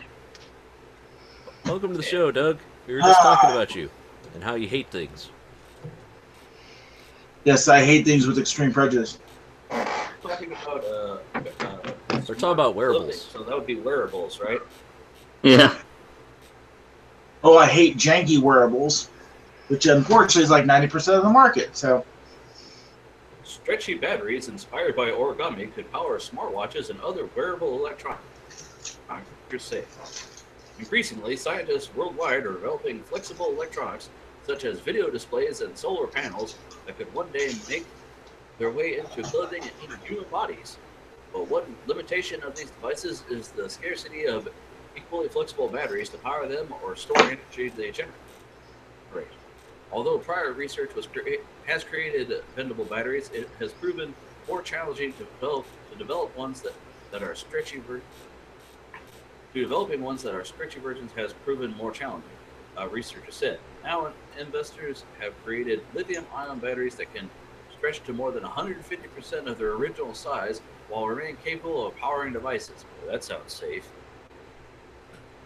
I watched somebody crush some batteries in a hydraulic press once. Yeah, that's a channel on YouTube, isn't it? A couple of channels on YouTube. Yeah, the hydraulic press. They have the hydraulic press channel and then the Beyond the Press channel, which is the same Is that people. the same people that have that glowing red knife they slice shit with? I think they also did a glowing. Well, that's a trend. Well, they did a glowing hot press on the batteries, but I was watching that going, oh yeah, using a hydraulic press. Well, they also did a hydraulic press on different kinds of ammunition. I said, yeah, this is going to be great. But Bill, This is have you ever seen a hydraulic press on weed? So anyway, No, that's a weird trend though. Everybody like start doing a glowing red hot knife cutting everything, you know. but quickly, is- we should say, Doug, what have you been up to this week? Because you missed it when everyone else was catching up. Oh, yes. working. All right, cool. Back to you, So- Ben. Working really, Yeah. it's just working most of the week. Yeah, I was on Doug's podcast last Sunday. The triumphant return. Yep. I saw the message for it, but I did not get to partake because I had to work the next morning. So Yeah. Like, yeah, I'm passed out. but Ooh, I passed out. Yeah. Jen and So, for everyone's enjoyment and amusement, it will be every Sunday night at around 10 o'clock. Yeah. Eastern Standard Time? right around. I figure I'll give us like WAN show type of time phrases. For a second, I Yeah. thought you said Gong Show. Yes. And did you hear they're bringing back the Gong Show with Again? Yep. with Michael Myers hosting as another English character? Yeah. In character, not Michael Myers, just in character. So anyway, associate professor of mechanical and aerospace engineering at Arizona State University in Tempe came up with a new device after talking with an origami artist who showed me some famous patterns. He said, "Really, one of these patterns, known as the Maria Ori fold, is currently used to fold large maps into small rectangles and was originally invented to help pack solar panels efficiently on spacecraft. One problem with the principles of origami to create electrons is that folding often uses uneven surface. This can make it difficult to integrate these devices with our electronics, the researcher said. Instead, Jing and his colleagues used a variation of origami known as kirigami to create their stretchable batteries, whereas conventional origami uses only folding to create structures. Kirigami uses both folding and cutting. This technique results in structures whose surfaces can stay even after stretching." Wow. Both folding and cutting. So what? The batteries get cut. So, in experiments, the new batteries could power a Samsung Gear 2 smartwatch even when stretched. There you go, Doug. You're going to buy a Samsung 2 smartwatch? Okay.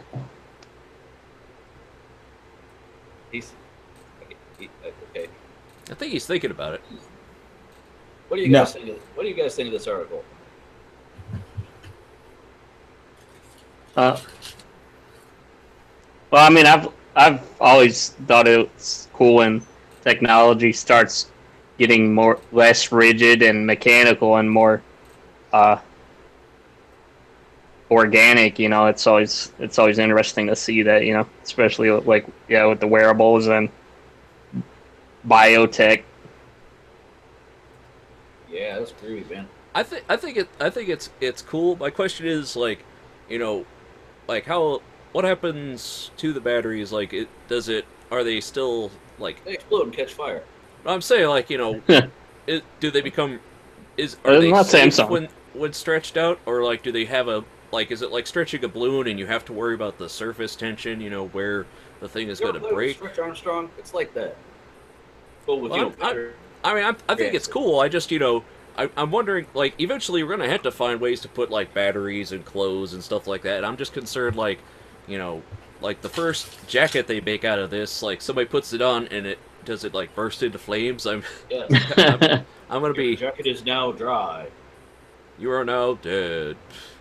Well, I remember didn't we do an article a while ago about it was solid state lithium or whatever? That's a lot more stable.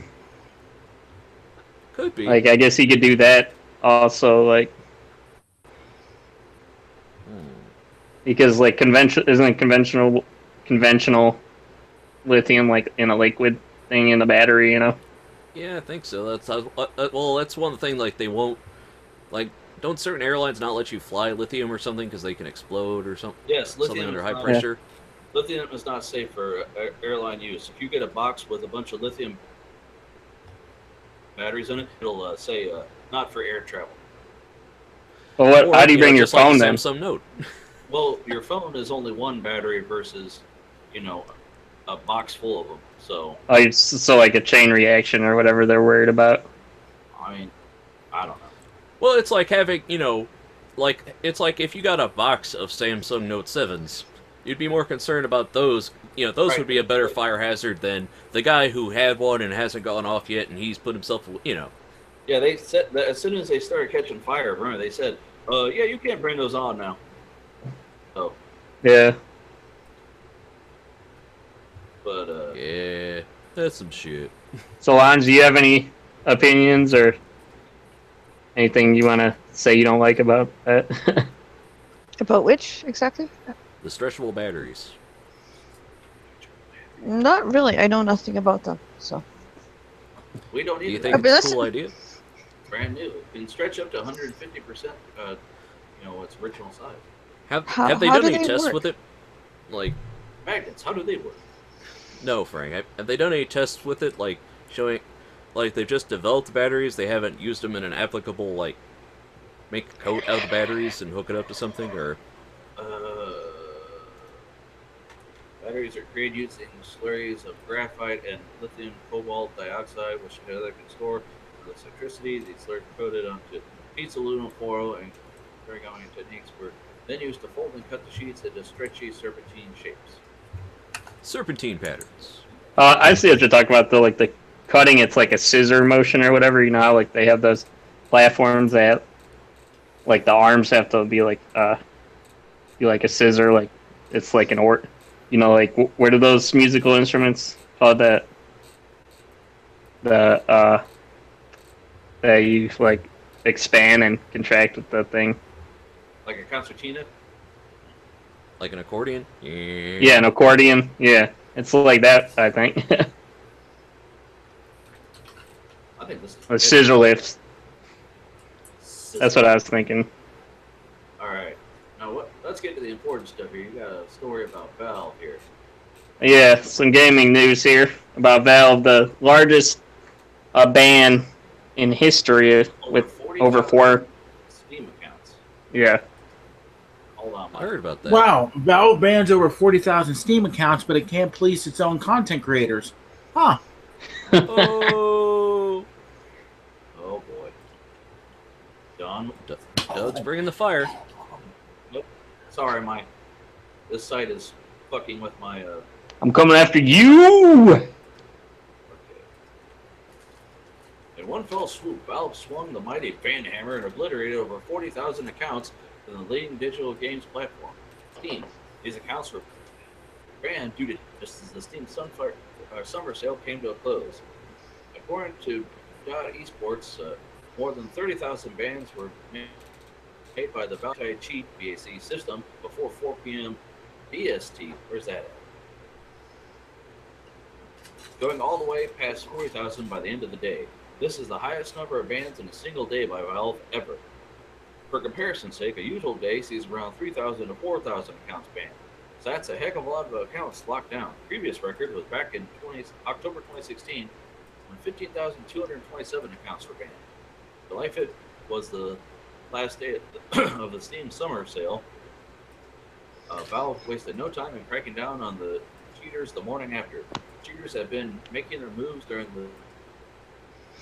the summer, so in Counter-Strike Global Offensive because of the few workarounds brought by all the sale. So this is more or less an opinion article because he says, Yeah. cheating isn't cool, kids. No, Was it? no real. Their algorithm or whatever said these people are cheating. Boom. Well, they had a sale. Well, They said people cheated or whatever, so they I don't swung the understand. ban hammer. What is this? What didn't they? I think the part of the issue is like they automatically like ban people because they bought like too. I wasn't sure if it was like because they bought too many like extra games with that sale or whatever, and then people would like they get banned or whatever for cheating, and then they could just use the other game or account or whatever. I mean, And But remember, kids, most it's of it- okay if you're a shitbag developer and you charge bullshit for your games. There he goes. So when are you gonna start developing games and charge shit for them, Doug? well, he's not. He gave up on this video game. Remember? I had to There- focus there's on so the many- book and the gym.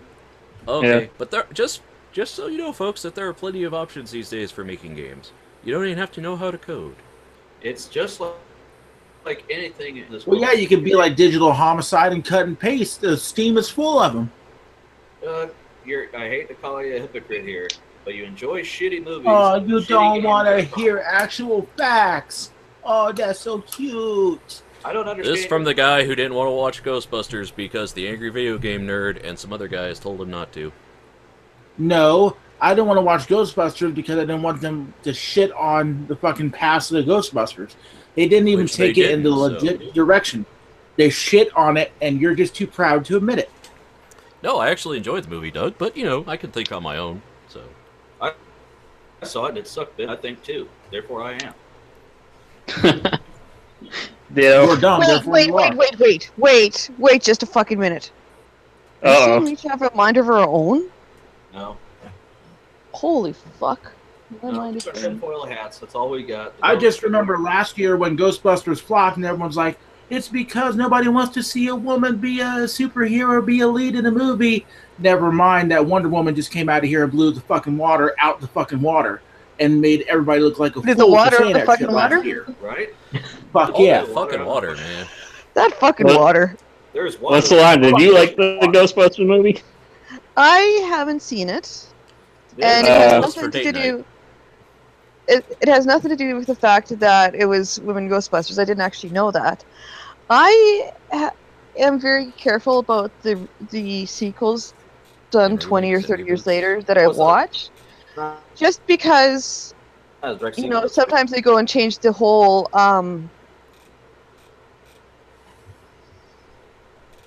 whole aspect of the movie or the TV show. Like 21 Jump Street should never have been a comedy. Never should have been a They comedy. made a sequel to it, so... Yeah. I know this, but they still should not have done that because the TV show itself was never a comedy. It was always a drama. Oh, I didn't know they had a TV show, but Well, there are That's what I some was things based there. on. There are some It things was they're filmed like. in Well, Canada. there are some movies and properties that they're like, we can't do what we did back then, so we have to make it a comedy. You know. Hold on. Oh, Solange, I hate to interrupt, but what do you think of Degrassi? I was never a fan of it. I never watched it. I watched the second series, the later one, with Drake. I don't even know who that Not is. the, No. not the original 80s version or whatever. He's a rapper that used to be a child actor. Oh, okay. but are you a big fan of He was a child- Dan Aykroyd then, since he was from Canada? I don't mind him. There's a lot more people from Canada than just him. Yeah, Alanis Morissette. But Dave Which, Grohl. by the Uh, way, Fox. Dan Aykroyd hated Ghostbusters too. it, No, Everybody's he was in allowed it. their own opinion. You know, people are allowed to like things. I like things, Ben. Doug. Frank. well, what did who was he again? I forget his name. Oh, he's Harold dead. Ramis. Oh, Yeah, him? what- Oh, What was his opinion? I'm not as. His opinion is. I "Don't don't ask like me, I'm it. dead." Didn't like it. You know.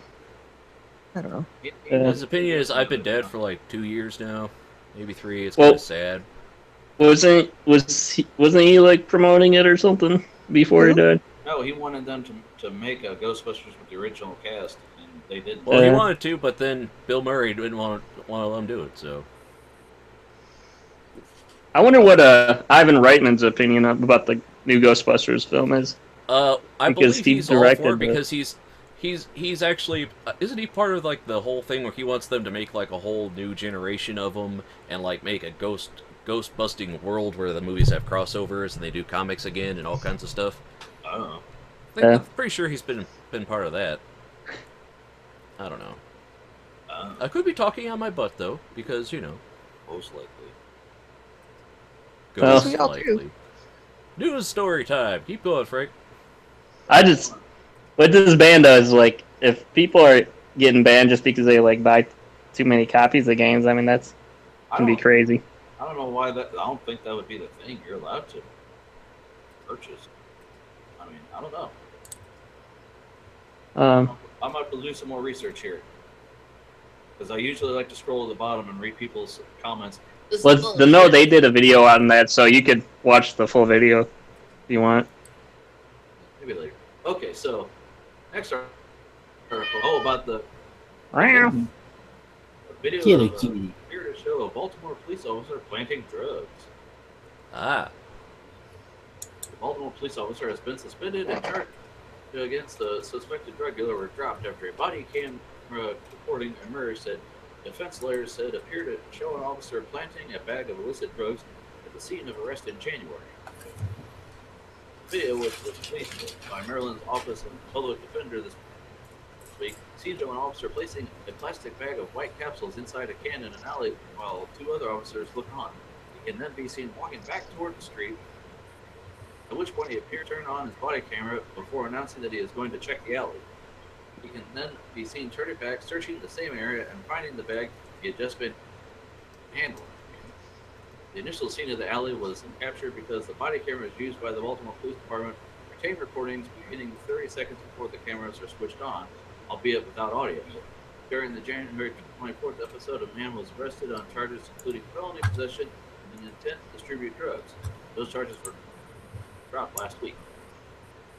Maryland's Office of the Public Defender said in a statement on Wednesday that an assistant public defender first brought the video to the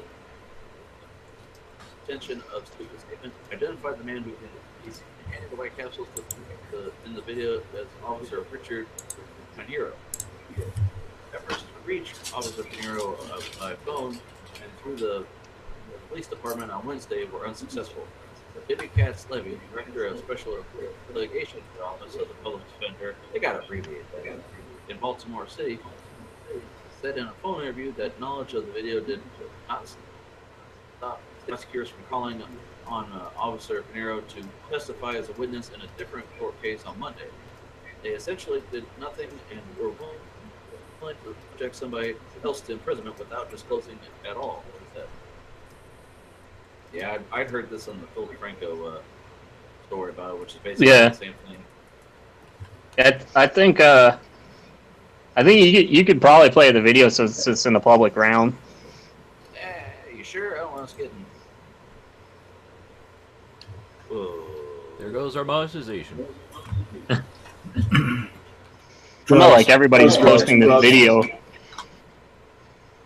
Well, we'll probably get demonetized because of the drugs thing, but I mean. Yeah, so, Oh, come on. This channel's probably demonetized long before we even showed up. Is it like that Dave Chappelle bit where they sprinkle some crack on him and get away? Oh man.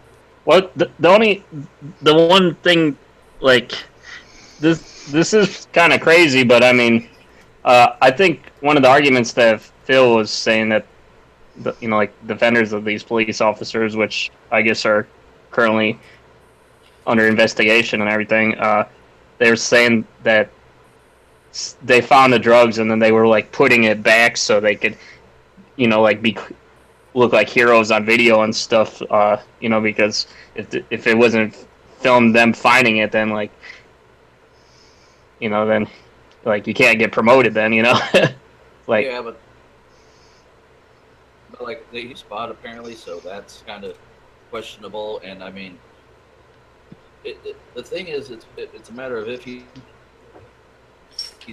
already, how far are they going to go with it? I don't think it should be admissible at that point. You don't think what? I don't think it should be admissible at that point. If they're doctoring the footage, it's worthless. Right. Anybody else have a comment? Thoughts? Nope. No thoughts. Not at all. Doug? Ian, you're Stupid echoing. people doing stupid things. Well, I'll tell you what. News at 11. While I enjoy these tech dirt articles, my God, are they wordy? Yeah, they are. The headline a little bit here, but that's all I'm going to do.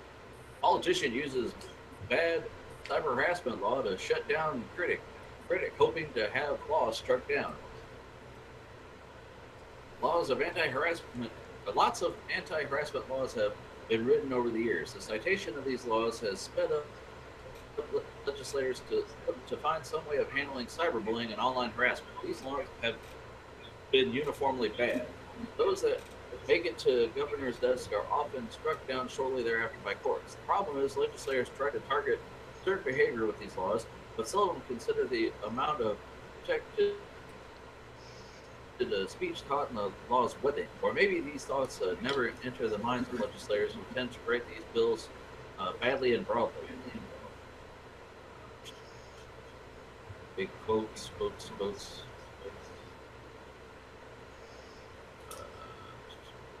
Granting of temporary injunction rests on the plaintiff's ability to prove he's being harmed. To date, Reinders has been arrested, but the local prosecutors have refused to say whether they're in or are dropping the complaint against the blogger. Okay, now I gotta find it. Where's the actual thing he did? I can't. Where's the actual thing he did that's bad here? I can't even get the summary of the story. So much.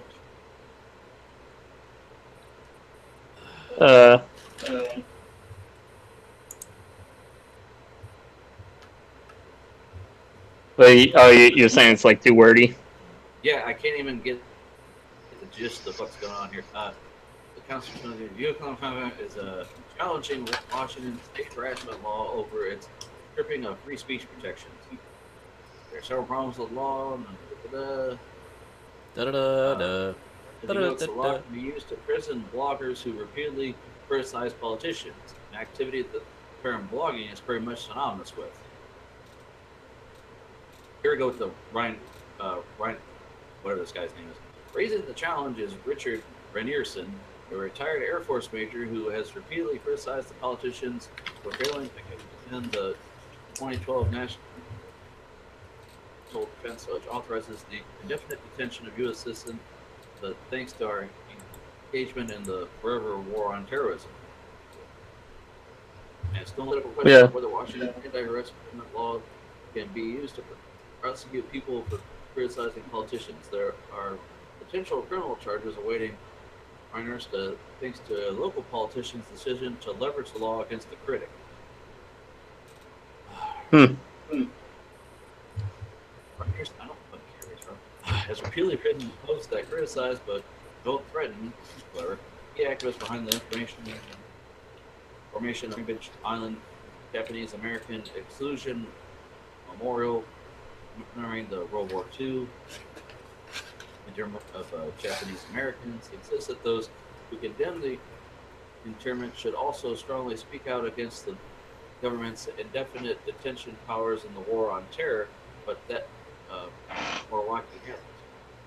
After Moriwaki obtained a temporary restraining order and filed a police report last spring saying it was harassed by incessant text messages and a Facebook post, investigators recommend that Reinders be charged with cyber stalking.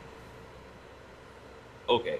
Now Well, I was just trying to bring this up as a discussion, like what do you guys think about the whole state of like bullying online and just like people that, you know, like, because you don't want to be like charged with some kind of crime just because you're giving your opinion or you don't like somebody on the internet, you know, like, well, because a lot of people get their feelings hurt and stuff, and it can get pretty messy. Well, that becomes the question, though. There is a matter of online harassment in that if somebody's making death threats at you, if anytime you go, if you can't post on social media because somebody is constantly flooding your comments with you know, die bitch die and you know, making it impossible, then yeah, but those, you know, the question is, like, to what extent do you go, well, it's the internet, and shrug it off?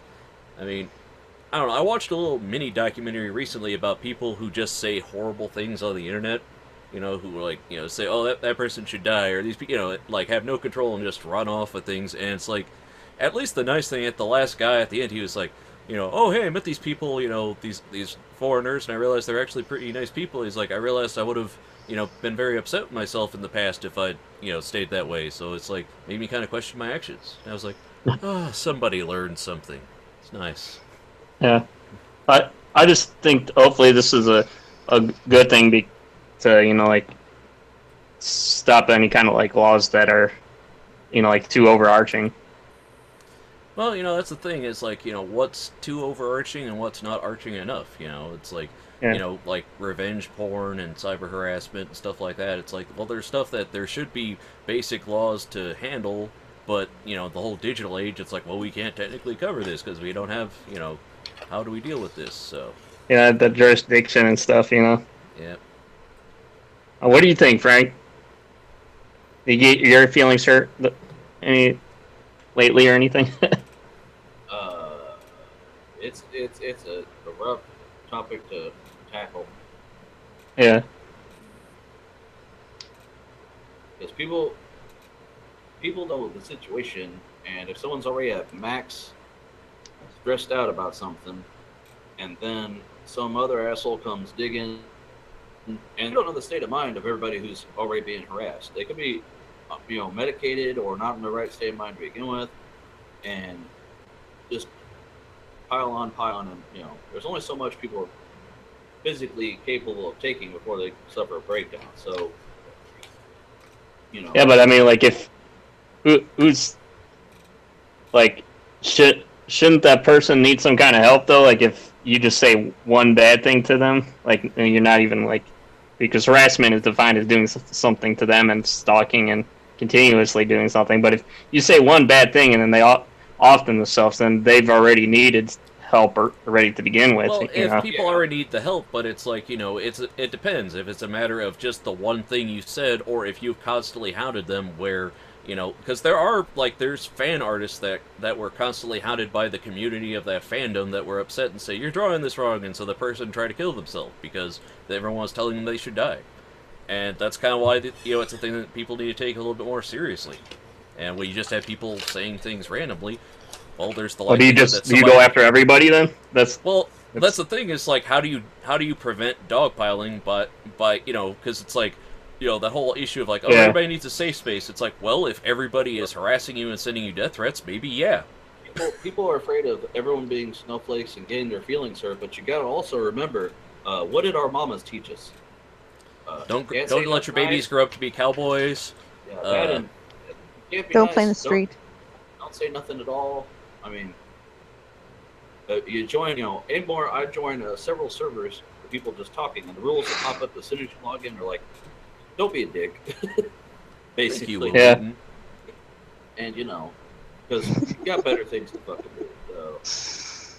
Well, unfortunately, it's way too messy to, like the police and stuff. How about we just agree to, like, not be dicks to each other? I mean, that's the main thing. It'd be nice, Ian, if just random people on the internet agreed not to be dicks to each other. That'd be great.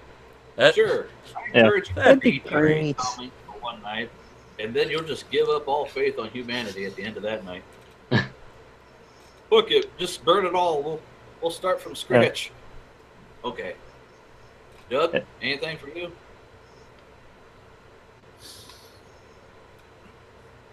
I think people being excessive is from what they say. That can definitely be a problem. But if you're just stating a general opinion, like say, if I don't like the way someone drew something, blah blah blah. If I say you suck, that's protected free speech. But if I'm on there like every hour on the hour or every day, constantly, you suck, you should stop drawing. You suck, you should stop drawing. Really, you really fucking suck. I mean, why the fuck are you in this game to begin with? Blah blah blah. Once you start probably individually dogpiling on that, I think then that crosses the line.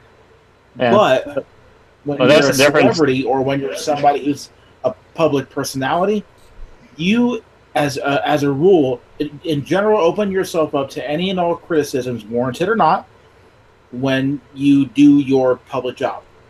Period. But is it a criticism to say, hey, you should suck cocks in hell? Is it like, is it a point of, look, nobody needs to put up with you? Because here's the question I'm asking. Let me finish the question I'm asking, Doug, is just because you have the ability to ask a question doesn't mean that we have to listen to you if you're not forming a valid question. If all you're doing is, fuck you, fuck you, fuck you, if you're not participating in comments, you don't have a right to leave comments on a forum because you can't argue about it being free speech because it's somebody's forum. They can ban you and they can shut it down. We're not required to listen to somebody who doesn't want to help in in the society that we're trying to, in the culture we're trying to be involved in. And that's where you have abuse clauses in the end user license agreement. Because if everybody checks those, right, guys? And being a fucking moron on a consistent basis to someone in specific, that is considered harassment. But if someone's going to put out and say and be a critic of someone and say, I don't like what they're saying, I don't agree with what they're saying, and all of a sudden someone's like, oh, that's cyber harassment, shut them down, that isn't right. Yeah, like especially if it's on your.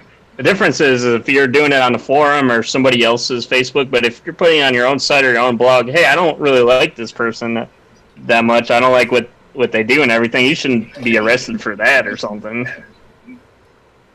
It's a point of personal responsibility in a public space, and going along with user license agreement that you agreed to when you signed up for that.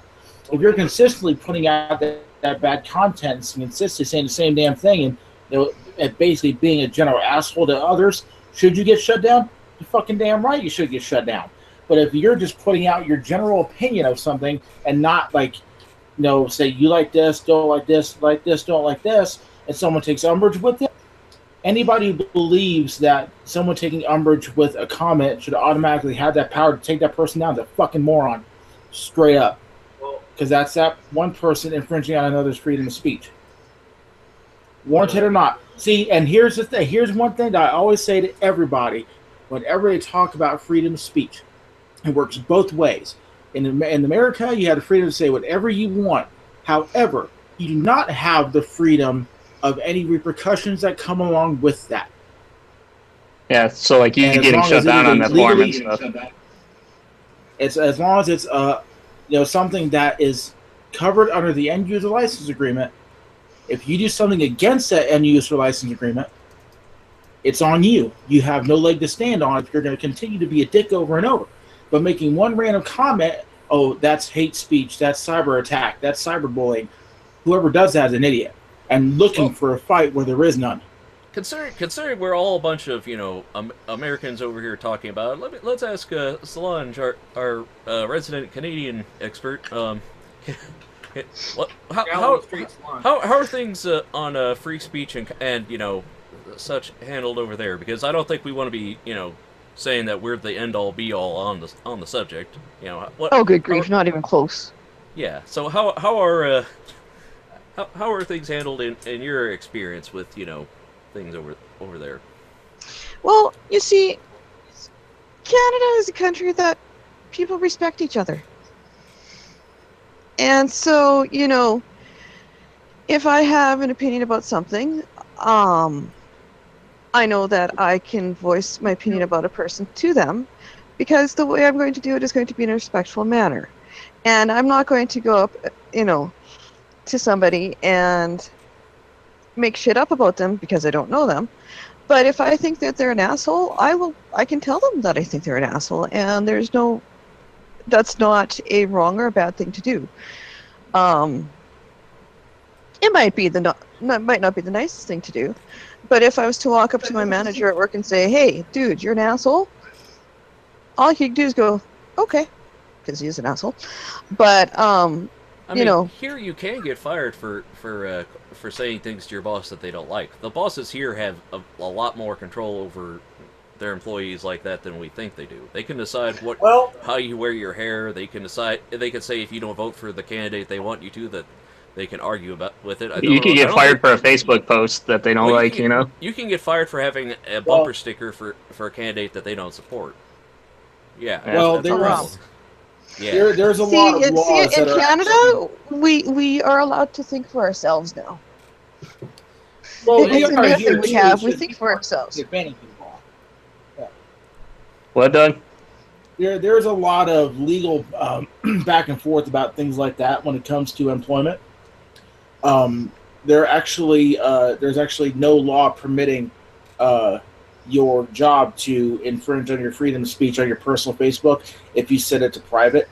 If it's on public, then. But that's the thing, Doug.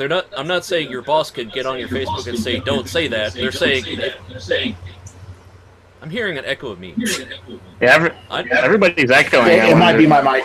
It might be my mic. they're not saying your boss will tell you don't post that on your Facebook. The boss is saying, hey, you post that on Facebook, you're fired. That's different. So, Well, that's specific social media policies, and a lot of those are really more like public agencies and things like that. As far as your general freedom of speech is what your bosses agree with your like in your personal life.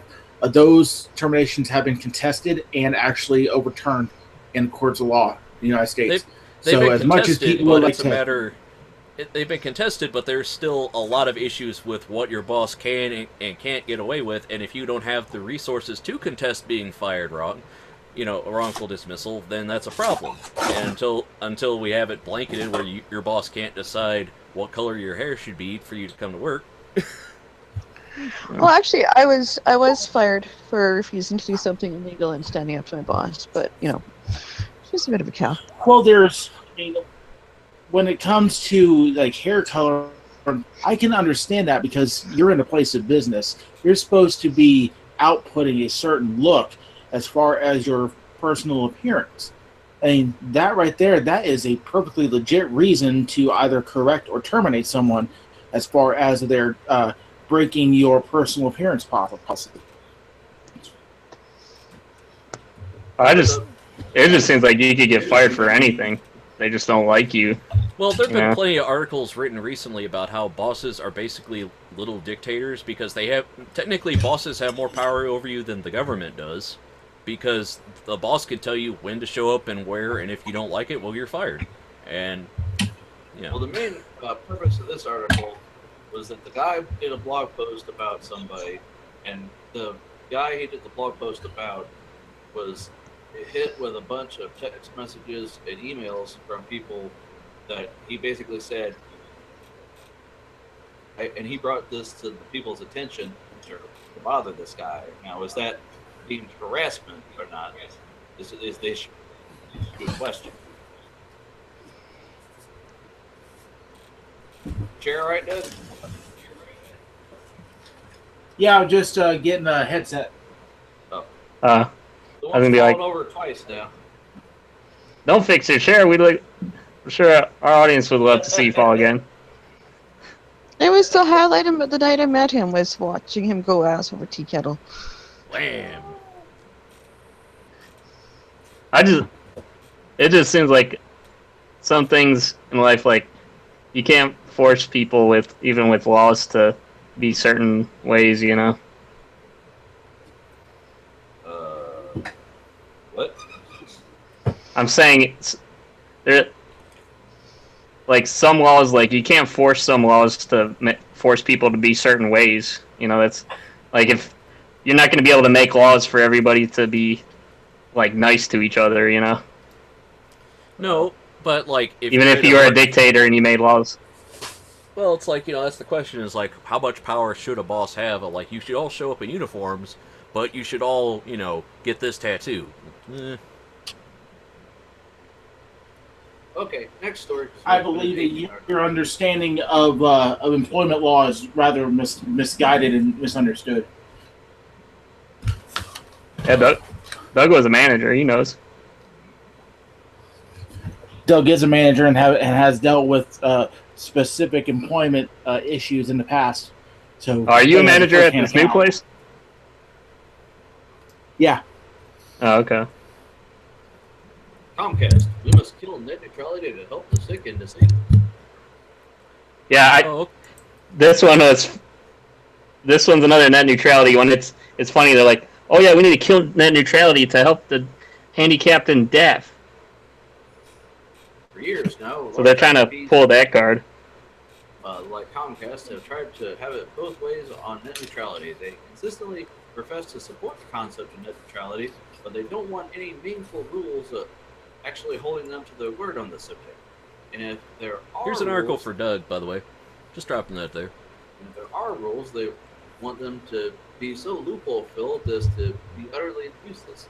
That's effectively what the FCC's initial 2010 rules did, and that's why companies like Comcast are now pushing to have the tougher 2015 rules killed or replaced with a new net neutrality law that they know won't happen or will be quite literally written by the industry itself.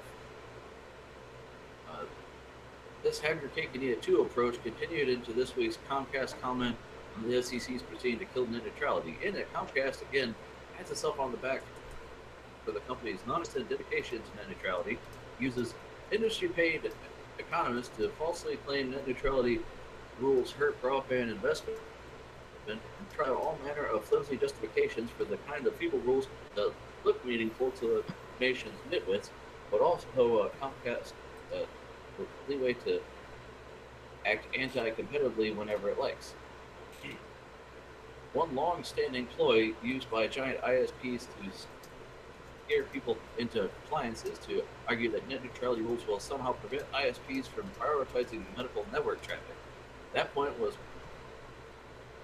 most starkly made when Verizon tried to argue that net neutrality protections would hurt the deaf and disabled by preventing ISPs from being able to prioritize needed communication tools. That's never actually been a problem, and every set of rules we've had so far carves out obvious glaring exceptions. But that didn't stop Comcast from trotting out this boogeyman once again in its SEC filing. The goal here is to scare policymakers into more flexible rules. So, thoughts? But yeah, that's cool, Frank.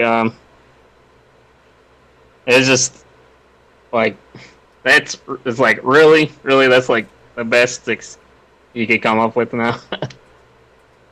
Yes. Anything they can get. I mean, as a visual impaired person myself, which is handicapped, I'm not deaf, but I am visually impaired. Right. Technically legally blind, but anyways, I just find it kind of offensive that they try to use that as part of their whole way of trying to push killing net neutrality. You know. Right. They're trying to touch the heartstrings of people who think they're helping. Yeah. Well, remember, we all know they don't really care about the about children.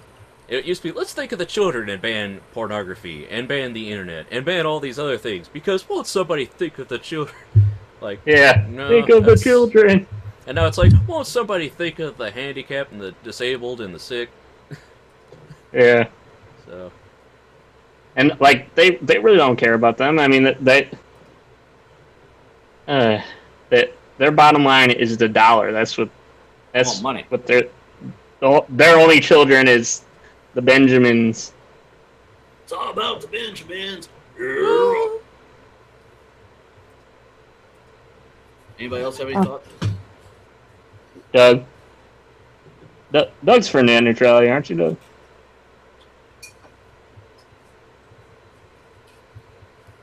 I see him dancing. I don't. Dancing, yeah. I see him dancing. Yeah, she had a BRB. So. Doug, yeah, everything okay there?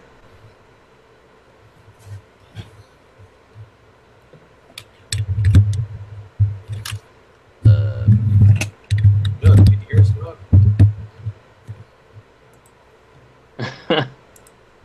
If you're not being held hostage, tap once. Yeah. Blink 3 times if you can Blink hear twice. us. Yeah.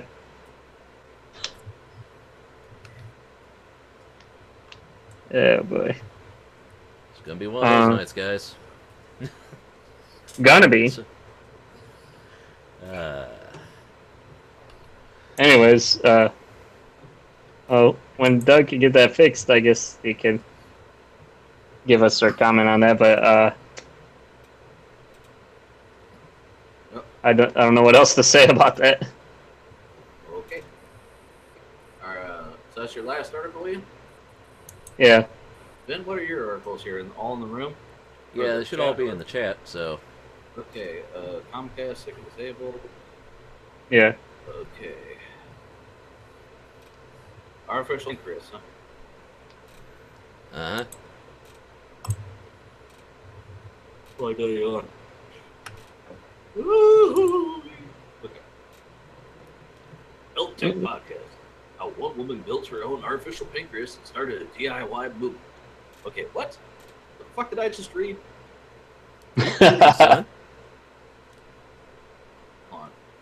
Dana Yeah. Lewis has type 1 diabetes, which means her pancreas Diabetes. doesn't work the way it should. Doesn't make the insulin she needs to survive. So she built a new one. It's not a biological organ. Lewis's artificial pancreas system, APS, is an open source computer blood sugar level and gives her body insulin as needed, building on the insulin pump and glucose monitor that she's been using for years. Now Lewis is the founder of the open source APS and leads a community of DIY diabetes patients who are constantly innovating new technology to help manage the. She's building a technology that is already changing and saving the lives of people with type 1 diabetes, and she made it happen years before commercial devices have reached the market. We tell her story on our new episode of Geek Wire Health and Protect podcast. So basically, she's taking what already exists and using code to make it work better. Mhm. Yeah, it's a new way to tinker, Frank, huh? Pretty soon, this will be in those Fitbits that Doug loves so much. What? I said, pretty soon, this will be built into those Fitbits that Doug loves so much. Yeah, Powered by those bendable batteries, and stretchy batteries. yeah, great way to call back. Boy. Hmm? Well, you nerds. I mean, she's taking, well, it's just like she's taking. I was telling. Yeah, I was telling Ben, my sister is on home dialysis right now because she has to have she has to have like tubes going through her. It's pretty much like a liquid cooling loop, pretty much that goes through her body and filters out all the toxins in her body, which your kidneys do naturally, but her kidneys are like barely functioning. So, Right. yeah, like I can understand people's like wanting to do that, you know, so you save an extra few bucks or whatever. But I mean, it's like how do you do this stuff? You have to have some kind of medical degree to know like what everything does, and not just like coding and the mechanical side, but it's like, oh yeah, doctor, I'm trying to save a few bucks. Will you help me put this thing in my body that I DIY'd instead of paying thousands of dollars for an artificial thing, you know? Well, her, I see it as just adding to her pre-existing monitor that she's already had. And just does different things with it. It's, you know, it's like she already has the ones and zeros. She just has to think of a new way to sort them. You know? Right. Well, I mean, like, you think it's inspired a whole like tinker movement with that. So like, I mean, where people are going to start trying to print their own stuff in their house. I mean, you got to be careful with that stuff. You don't want to mess up your body, you know, tinkering. Well, no, but diabetes people. I mean, it's a balance. It's a balance that they have to strike already, because your body isn't producing insulin, so you have to. I mean, it's not for everybody.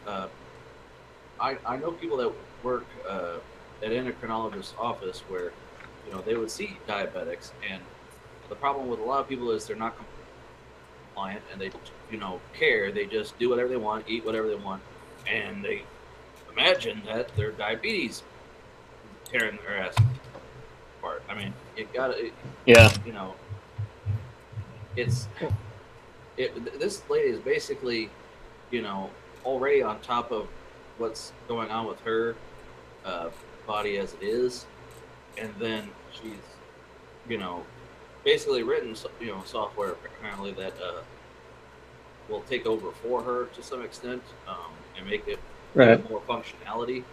I mean, think about it, Ian. Every little device, you know, we know it was cobbled together by somebody at some point, and it's just eventually I see this as just going up to big pharma, you know, and becoming some other thing that they can sell, and This lady just happened to get known before she made it, basically.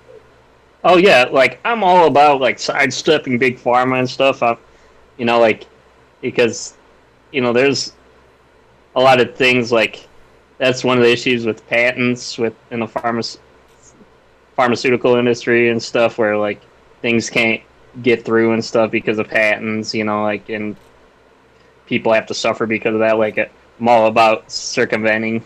Well, like you see the comments here. That, like, I'm just saying, be cautious. That's all, I guess. Right, well, that's the 3 comments that are on here so far. That someone says, the way I read it is she's coded the micro PC to take the burden of all the daily glucose changes. So, she's blindly putting all her faith in her code. Right. And she says she's a beginner, but I mean. Oh, it broke the blue screen. Right. Oh, your pancreas has crashed. I'm sorry. Too many windows open. Or it's been hacked. Oh shit. 404. Cannot find blood glucose. Yeah, this thing. Ben, do you have any other thoughts since this was your article?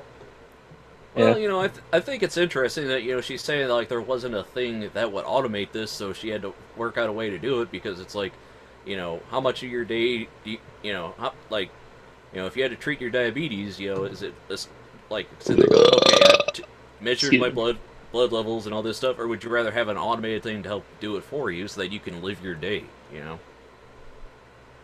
Why don't we just let's just have Franco volunteer to automate it for you. Who press the button? Okay, that works. I don't volunteer. And Doug just dipped out. Well, his connection or whatever was sucking butt. Or like he was like his mic wasn't working, and he was probably shouting at us, be like, "Why aren't you paying attention to me? I'm trying to talk here." Well, he got mad. You can try to get his sound like I don't know. That was interesting. Ooh, ice cream sandwiches. Is Solange? Did she come back? Mm-hmm. Yeah. Welcome back, James.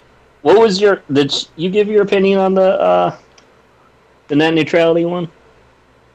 Who? No. I don't know. Well, what the articles say about net neutrality, Frank? Give us the. Comcast is basically wanting, offering up, saying that they should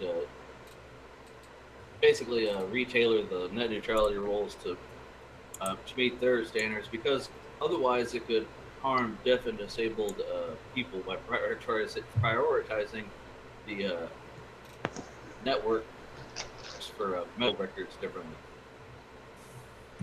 Yeah, like I was saying, as a visually impaired person myself, like I just find it, insulting that they try to use handicapped and deaf people as an excuse to kill net neutrality, pretty much. Ian, won't you think of the children?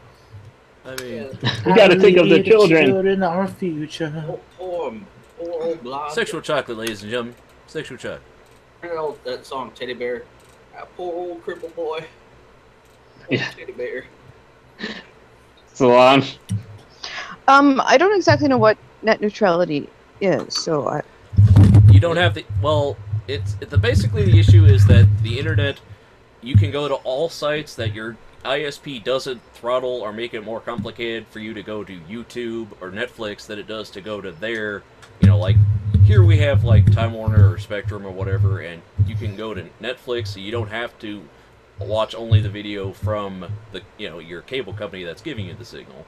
And right now they're trying to make, there's an argument in the government to say, well, hey, if an internet company wants to offer up a faster service to people, shouldn't they be able to charge more for the faster service? And if you want your site to rank, be able to people get there faster, like the fear is that they're going to charge like a Netflix plan if you want to use it, or it's going to kill the service. Yeah, pretty much. You know how TV works, where you get like channel packages and shit. That's what the internet could turn into, where you have to pay a premium price just to get the Netflix and the Hulu website packages. I mean, that would just be goddamn ridiculous.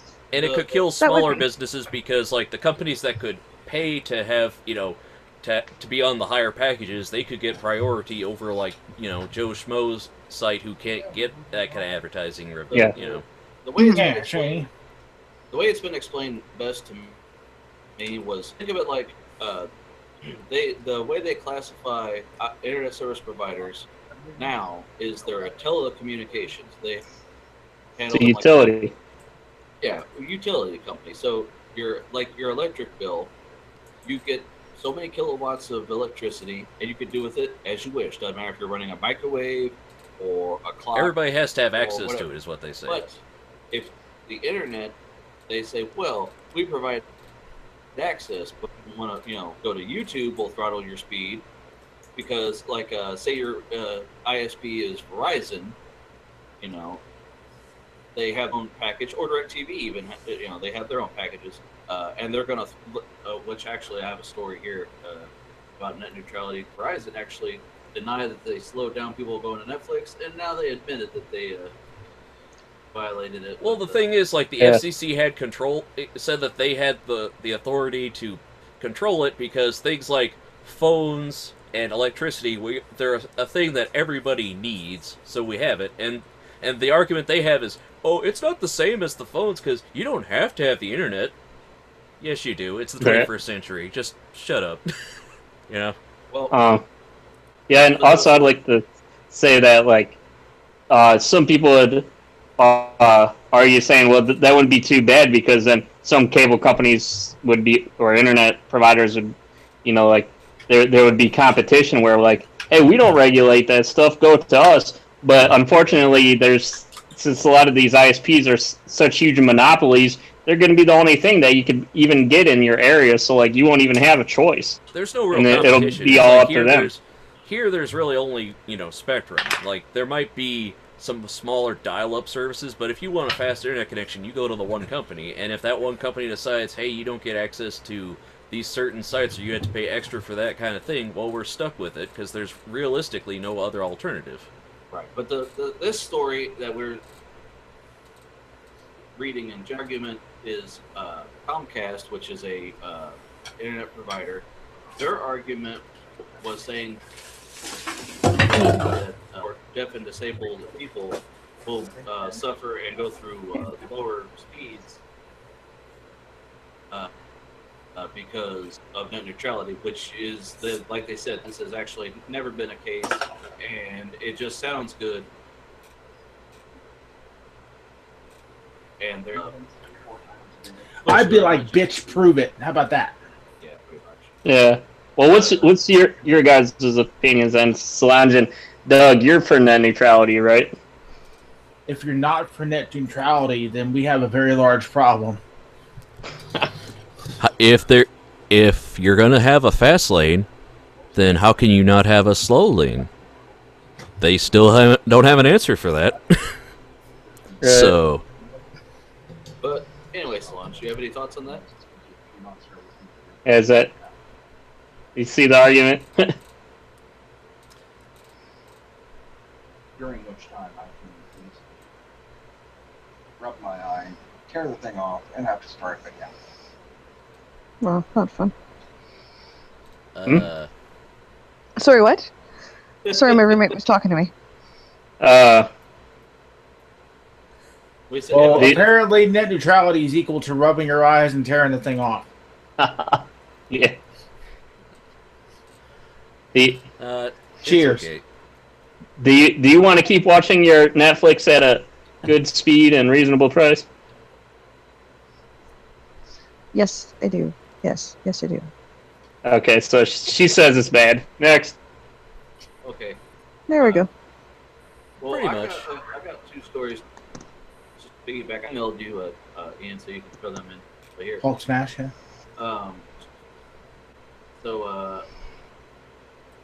Verizon denies intentional.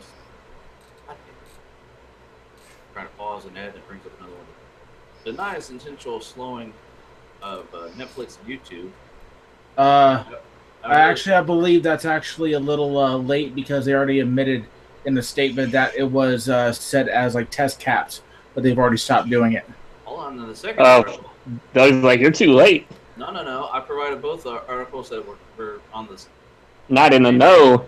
Doug is just not. You hear it, one thing, he wants to jump. He's ready, man. He's ready to call Verizon up. admits to throttling video in apparent violation of net neutrality. Dun dun Yesterday dun. reported that Verizon Wireless appeared to be throttling Netflix traffic, and today the company seems to have come clean. In a statement provided to Ars Technica and The Verge, Verizon implicitly admitted to capping the traffic, blaming the issue on a temporary test. We've been doing network testing over the past few days to optimize the performance of video applications on our network, Verizon Wireless spokesperson said. Testing should be completed shortly. Customer video experience was not affected.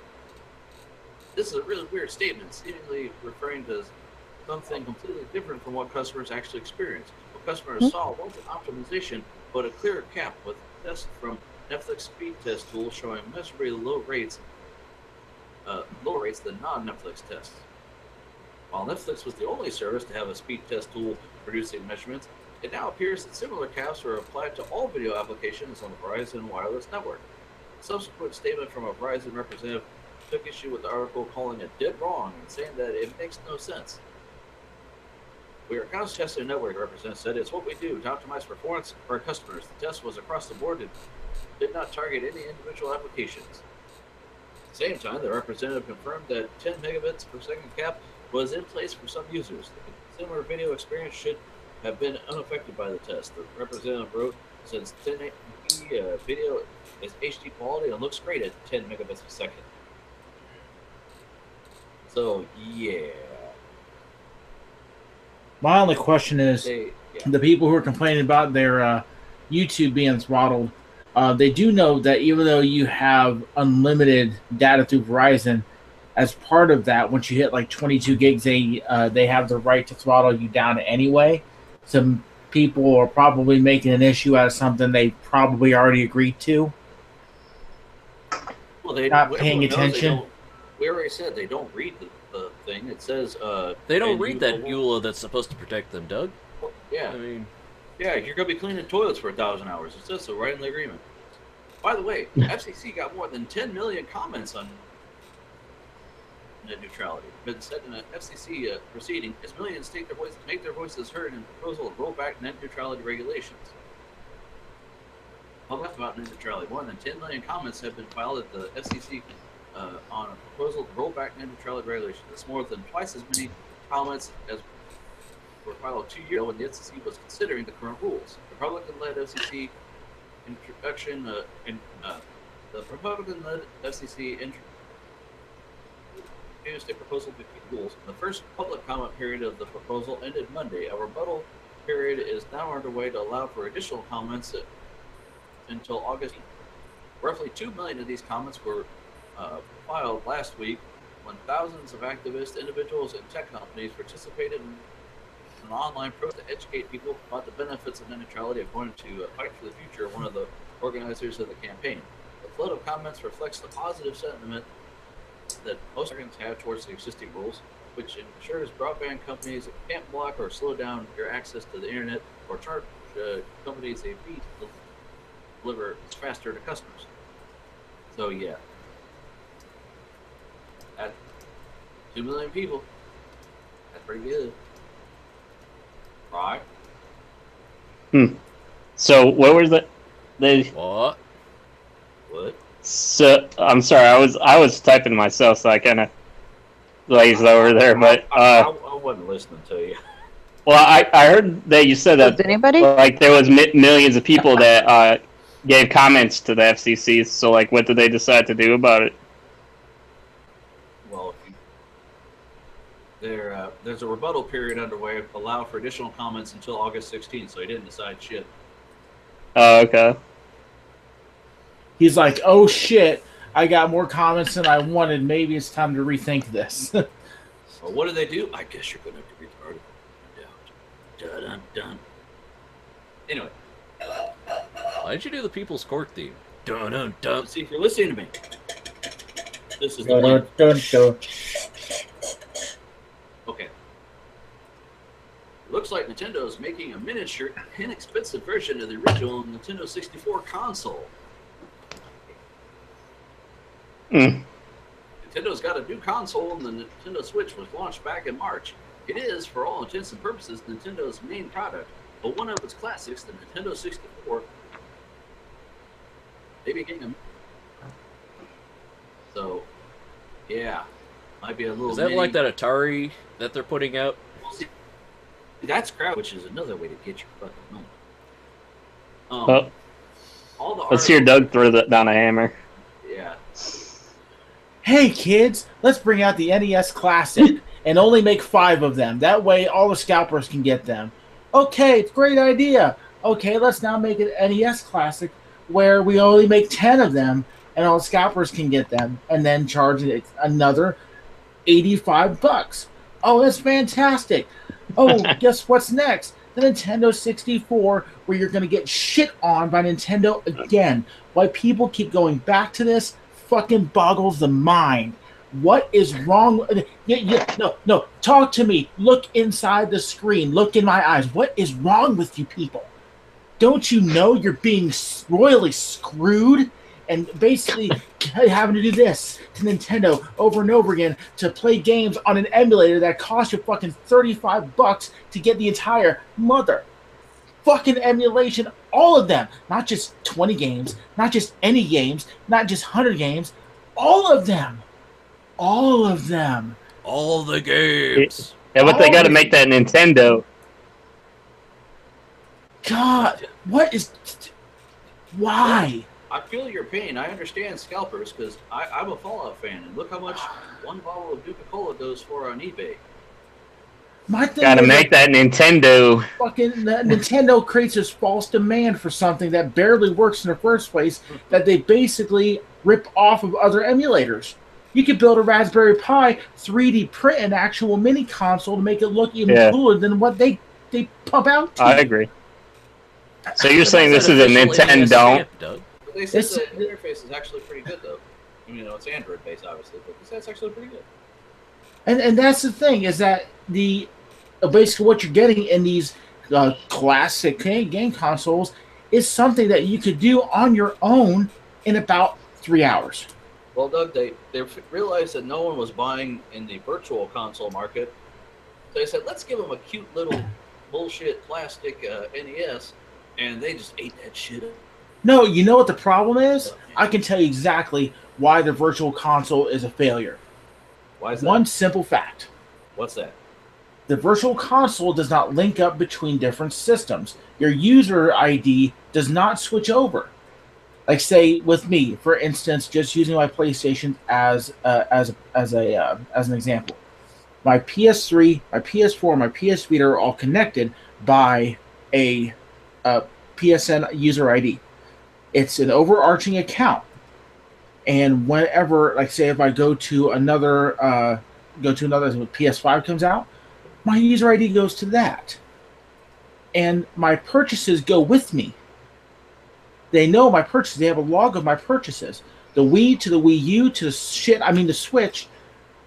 You have to rebuy. Say you spend $5 for Nintendo or for a Super Mario Brothers on the Wii, then you have to spend $5 again for Super Mario Brothers on the Wii U. Then you got to spend $5 again for Super Mario Brothers on the Switch, and then you got to spend out $5 more to put it on your DS, and then your 3DS, and then your 3DS XL. They keep bleeding people for the same amount of money. If they would just combine everything and keep all your purchases together, the virtual console would be a success. And you know how much I don't like Nintendo right now. I would love for them to do that because my wife has a couple DSs. She has the older DS, DS Lite, and a 3DS. There's a reason why she's not buying them anymore, because she's tired of pumping out the same money over and over again for virtual console games. Well, they could be making money hand over fist, and they're pissing in their own mouth. He's mad that Doug, Nintendo is not fisting. Doug, we all know you hate Nintendo, like their strategies and stuff, but like, what do you at least like their exclusive IPs? Like, because I want to play that new Zelda game. I mean, I've always been a fan of Zelda. Do you like the characters? I'm tired of playing the same game over and over again because that's all they're doing. You're essentially playing the same game over and over again and getting charged $40 to $60 every time you do it.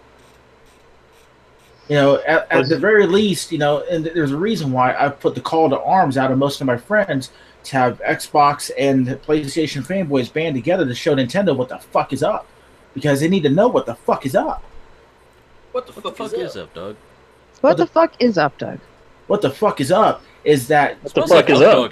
There's a reason why people are, even though the Switch is a successful system, it's going the same way that the Wii did. Oh, hey guys! I forgot. I saw a breaking news story that I really want to share. McDonald's gives the Rick and Morty guy a jug of Szechuan sauce. Yay! So I thought I'd share that.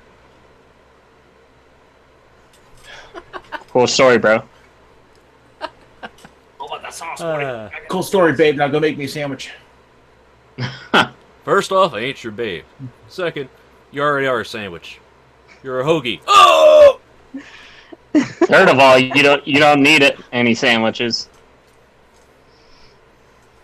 But yeah, I'm it's not even hate towards Nintendo anymore. It's just plain out disappointment. It's disappointing. Everything about the company is disappointing. I have an N64 that we share with our roommate, and I play a lot of the older games on it, and that's really, besides the GameCube, there's a couple games on the GameCube that were awesome, but that was really the last Nintendo console I really gave much of a shit about. Doug's like that hurt X. Alright, Ben. Okay, so my next article. Hi Frank, what? You're still here? Cool. Tell us all about your next article, Frank. Yeah. So Trump wants a radio host to be the USD science chief. What? This is an Ars Technica article. Frank, you tried so hard and got so far, but at the end, it doesn't really matter. Yesterday, the Trump administration formally named as candidate for the Department of Agriculture's Undersecretary of Research, Education, and Economics, a post that serves as the agency's chief scientist. Its choice? Sam Clovis, who has no scientific background but is notable primarily for having been a conservative talk radio host. If approved by the Senate, the U.S. attempts to understand climate change's impact on agriculture will be led by someone who called climate change or climate research joke science. So yeah, once again, our current administration is trying to just destroy the government brick by brick by appointing people that want to dismantle their departments, the head of departments. So. I just... The Trump administration. Hey, Sean Spicer resigned today, and some dude who has no idea what to do is now heading up the communications department. It can't get any worse than this. USDA, hold my beer. I shared a story with Ian about that whole Spicer resign, and apparently they say he stole some mini fridge from some junior staffers. I love I shared the original Reddit link that I got this from. The very first comment. Jesus fucking Christ! I know this administration is a shit show, but dear God. Yeah, that yeah.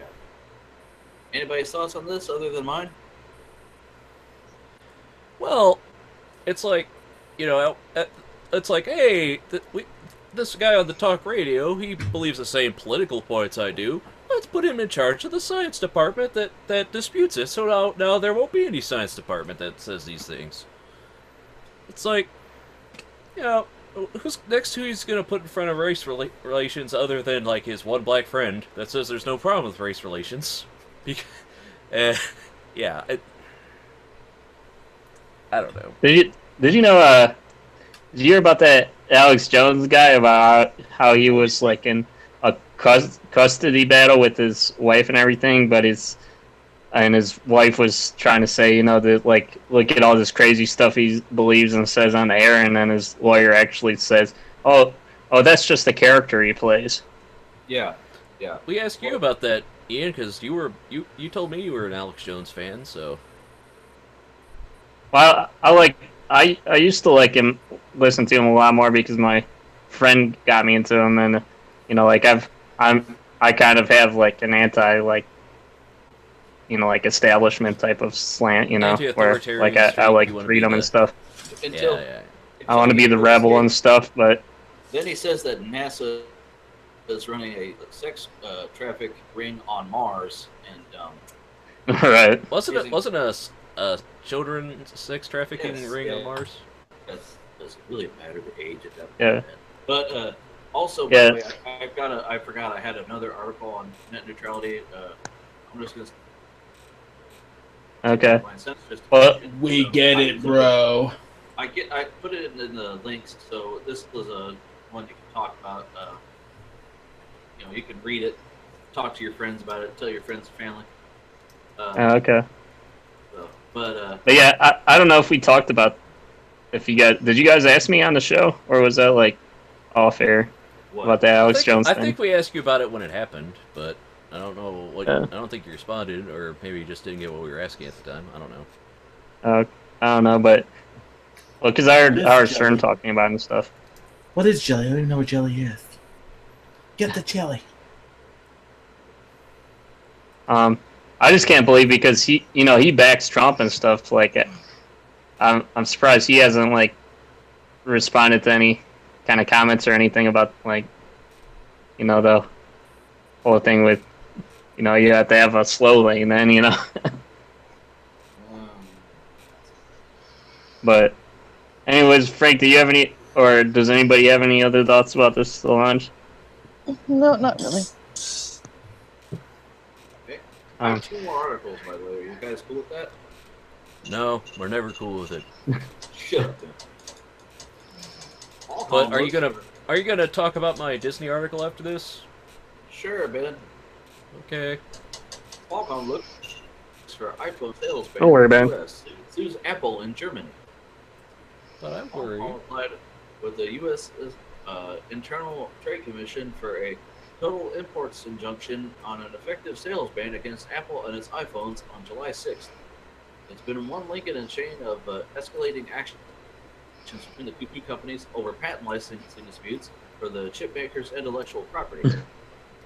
Qualcomm claims it's asking a fair price for pioneering technologies that have made the mobile tech industry possible, while Apple is playing the victim of unfair contract terms, not only giving the San Diego-based company undistributed royalties, but made it extremely difficult to source from competitors.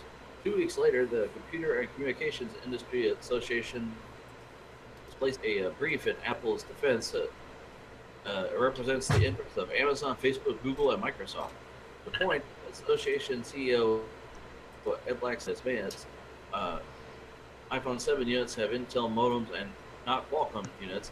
A complete imports ban would create significant shock supply that would hurt consumers in the industry. So, yeah, that's okay.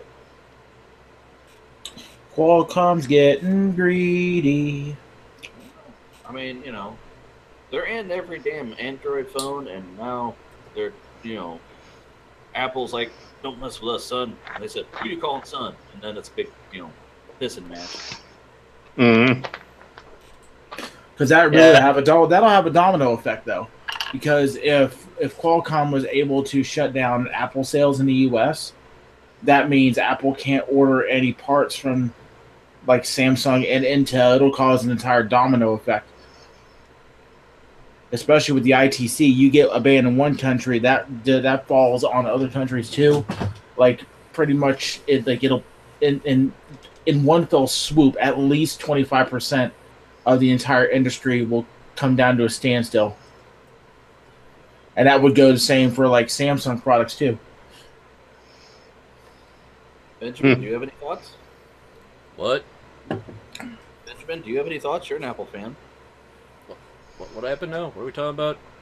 Yeah. I'm lost. Qualcomm and Apple, the chipset is a lot of iPhones are Qualcomm chips, and Qualcomm is trying to get Apple to stop distributing them until they can get more of them, basically. And they're saying, well, they're not all Qualcomm. Some of them are, what was it, Intel chips? I think so. Huh? So it makes sense, and it would just really be more just a burn trying to hurt Apple, basically. Well, Yeah. if they don't have to be Qualcomm, then I guess it's just Qualcomm, trying to say, no, we're there. You don't you love us, baby? No. So. Anyway. Yeah, I don't know too much about like all the different versions of those Qualcomm. What is that? Snapdragon processors or whatever. Yeah, it's basically like a new generation every year, stuff like that. Yeah. And then you have those. What are those? Those Tegra GPUs in the phones, and mobile shit. Oh, speaking of, I got a new phone. Yay! iPhone 7 Plus. Oh, snap. Project Red, bitch. Funny story. It's, no iPhone 8? No, not yet. So episode 1 of Doug Fail was me falling backwards in the chair. This is episode 2. My iPhone 6 was sitting on my desk, and I was building this little keyboard rack that I have in front of me. Mm-hmm. And sitting right here on the desk, I had a hammer on the floor from where I was, taking out nails and hammering stuff in. It falls off of the desk and sweet spotted right next to the home button, fell on the blunt end of the hammer. Spiderweb. I'm like, fuck. So now I have I can has been hammer. Pretty much, right? So now I have a 256 gig iPhone 7 Plus, which is boss. Wow. Yeah, and that's special. Yeah. Final story for the evening before we get on to Ben's. Confirmed, Windows 10 may cut off devices with older CPUs. Wait, what? Confirmed, Windows 10 may cut off devices with older CPUs. Wait, what? No Windows 10 creators update for you, Microsoft says. At least not if you happen to be the unlucky owner of a certain older Atom-based Windows devices and other aging models in the future. After stores Sarosa failed to report to the creators update, Microsoft confirmed Wednesday that any hardware device that falls out of the manufacturer's support cycle may be ineligible for future updates. In the case of the 4 Clover Trail processors, part of the Cloverview platform, that have fallen into Intel's end of interactive support phase, they will be ineligible for Windows 10 creators updates, Microsoft confirmed. Instead, they'll simply be offered the Windows anniversary update plus security updates through January 2023, the end of the original Windows 8.1 support period. The problem, however, is that Microsoft language opens up the possibility that any unsupported hardware device could be excluded from future Windows 10 updates, recognizing that firmware support is required to have a good Windows 10 experience. We updated our support lifecycle policy to realign with the hardware support period for a given device, Microsoft said in a statement. If a hardware partner stops supporting a given device or any of its key components and stops providing driver updates, firmware or fixes, it may mean that the device will not be able to properly run a future Windows 10 feature update. Why this matters? Here's the rule of thumb was that you can run virtually any operating system on top of an Intel, AMD, or even Cyrix hardware. Chances are that it would run if slowly. Over time, though, things changed. As malware became more potent, running a supported Windows operating system became more important. Now there's Windows as a service. If Windows 10 never really goes away, that limits PC builders to supported hardware.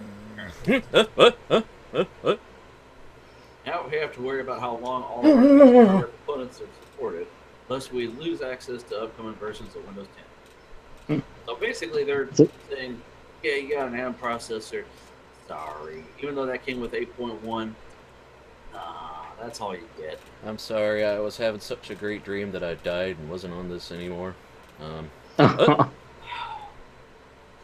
And dude, that Gabe. sucks. I'm sorry. Do you have any thoughts there, Ian? I know you're on Well- another device right now. Yeah, I was gonna say I'm on an XP machine. I think a Pentium 4. You know, this I have is a 3.2 gigahertz. And it's hyper threaded, so at least it's kind of got 2 cores, I guess. But yeah, like hopefully they don't start phasing out the Pentiums, even though it'll barely run any kind of operating system, you know.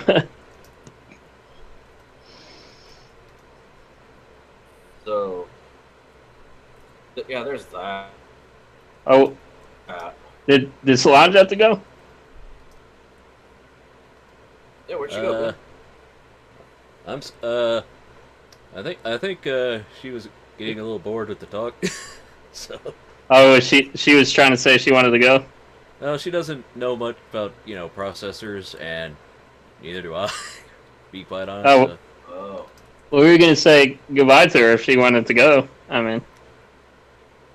She says, "Oops, she just X'd out the wrong window." Is what it was. She was going to close one window, and she tends to say goodbye before leaving. So. Yeah. Man. But yeah, like I have Google installed on this, or Google Chrome installed on my XP machine here, and it says you can't install any newer versions of Chrome on there because the XP and Vista isn't supported anymore.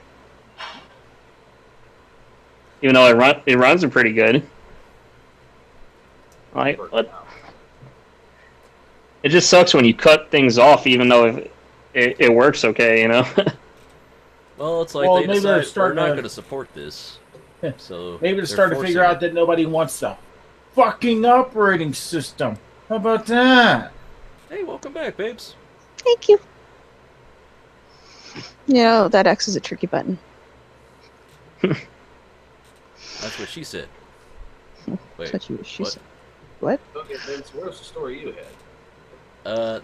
The story I was talking about was the Disney Star Wars story. The Cartoon Brew. Oh, it's not Tech Pro. Okay. No, it's Disney. Disney is opening an immersive Star Wars hotel where each guest gets a storyline. Gonna tell us all about that one, Frank? It's like if I wanted, I get a Darth Maul room. Disney just announced something that's potentially so damn cool that I hardly need. When did you last eat? Immersive Star Wars hotel. Had a small steak a couple hours ago. Details are super light, but Disney just dropped this bombshell in the middle of its D23 Expo. Go down. What did you have at one? Here's what we know so far: all the characters, all the employees or cast members in Disney Park go be in costume and character. Each guest will get a story. Are you being responsible with your money? Well, I try to be. Who bought breakfast? Is she being responsible with her money? No. Never is. I did see some of that, Franklin, because they were making the D23 announcements. Uh-huh. And according to what I'm hearing, essentially, like, there is going to be a cantina, and whoever's working the cantina is going to be in full makeup every day. What did you sleep last night? Did you sleep okay at her place? Full theming for this. Now, I'm not really a Star Wars guy. I'm not a Star Wars fan. However, like, it's supposed to be like pretty damn cool. Like, also the elevators are supposed to act like transporters, like you're transporting down to Earth from the space station. The windows inside the rooms are going to be screened off to look like you're in a space station, and when you look outside, you actually are looking at the stars. The rooms, you're not really paying too much for comfort. You're paying for the experience. And that's actually, like I said, I'm not a Star Wars guy, but that if they're going to go like full theming for a hotel like that, that is pretty damn cool. That's cool. Yeah. Probably charge at the anus, though. Oh, yeah. Yeah. Disney itself is expensive. Can you imagine they actually had like the band? There's actually talks that they're gonna have a Cantina band there too. Any requests? Play the same song again. Okay. Yeah. Yeah. Etsy Buwato Han Solo. Now, is there gonna be a guy that comes in and cuts off a dude's arm every day though? Well, it'll be great. He'll cut off the wrong arm, and it'll be the right arm, the other arm on the ground. It'll be great. Can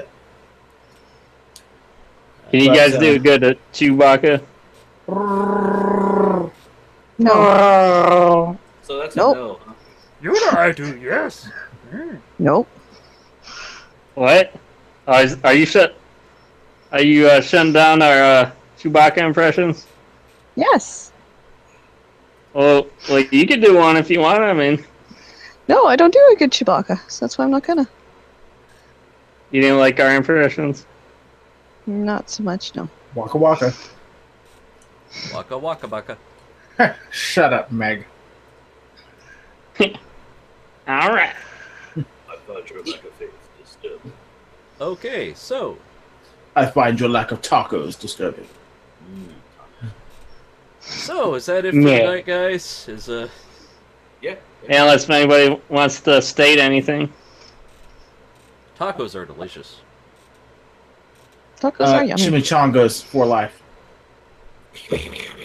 Whatever, Daredevil. Daredevil. Daredevil? Did you seriously Okay. call me Daredevil?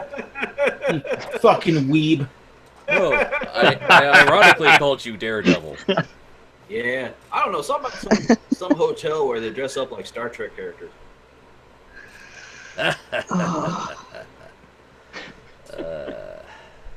Oh. Yeah. If I don't know, does anybody have anything to plug? I know I'm going to be on Doug's podcast tomorrow. Yes, So tomorrow look out night, for that. 10 p.m. Eastern Standard Time. I'll be putting out the link, of course, on Facebook, Aphrodite's Crush Entertainment, on Twitter, Aphrodite's Crush, and possibly my Instagram too. Maybe it might happen. Well, Awesome. do you have what's the topic going to be next week Pretty much Comic-Con. There's a lot of shit to get or through this week? from Comic-Con this week, from Marvel's announcements to DC's announcements, to the simple fact of no one still gives a shit about Aquaman. Really just hard-hitting topics. And when we're talking about hard-hitting, we are talking about, just pounding it. And pounding it. Pounding. Okay, we know more than enough about your sex life with your hand. That's just stuff right there.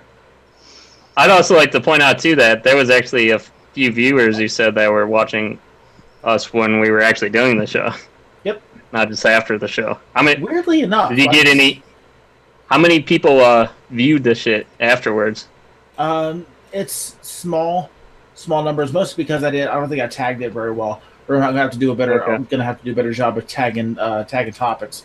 But it's mostly gonna be Comic-Con talk. There's a lot of stuff that's even breaking right now that I'm seeing on here.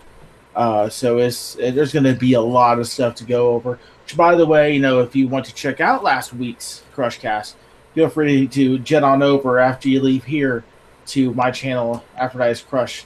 We talk about Blood Drive, Grindhouse, and the passing of George Romero. And Martin Landau. Are you still working on an intro for that, for the music? Because maybe if you say "Pretty Please," maybe Frank will do you one. I already got a guy working on it. Sometime. Oh yeah, that's right. You said that. Yeah. Because I want mine to actually be good. So Oh. I don't need a pinstripe intro, bitch. Okay. Oh shit. By the way, when does your video game come out? Oh, By the after same book, time, right? your pinstriping gets better. Oh, that's after the book, right? It's after the book. Okay, let's end this before this gets too fucking crazy, man. It's already too fucking crazy. What the fuck you talking about? No, fuck Nintendo. Fuck Nintendo. And fuck Franklin. No, you can't. You can want to, but you're not gonna. The internet's already fucking. Yeah, you're And not with that, we'd you're like not to say supposed goodbye, to- everybody. Thanks for You're tuning not in. supposed We'll to see you on fuck the other Joy-Cons, side. Doug. Oh, I'm sorry, Franklin. Is that cyberbullying? I apologize. Okay, bye. Everybody have a good night. Let's go, bye. Okay. Bye-bye.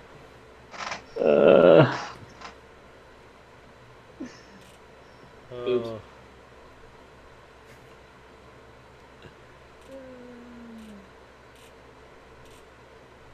Bye.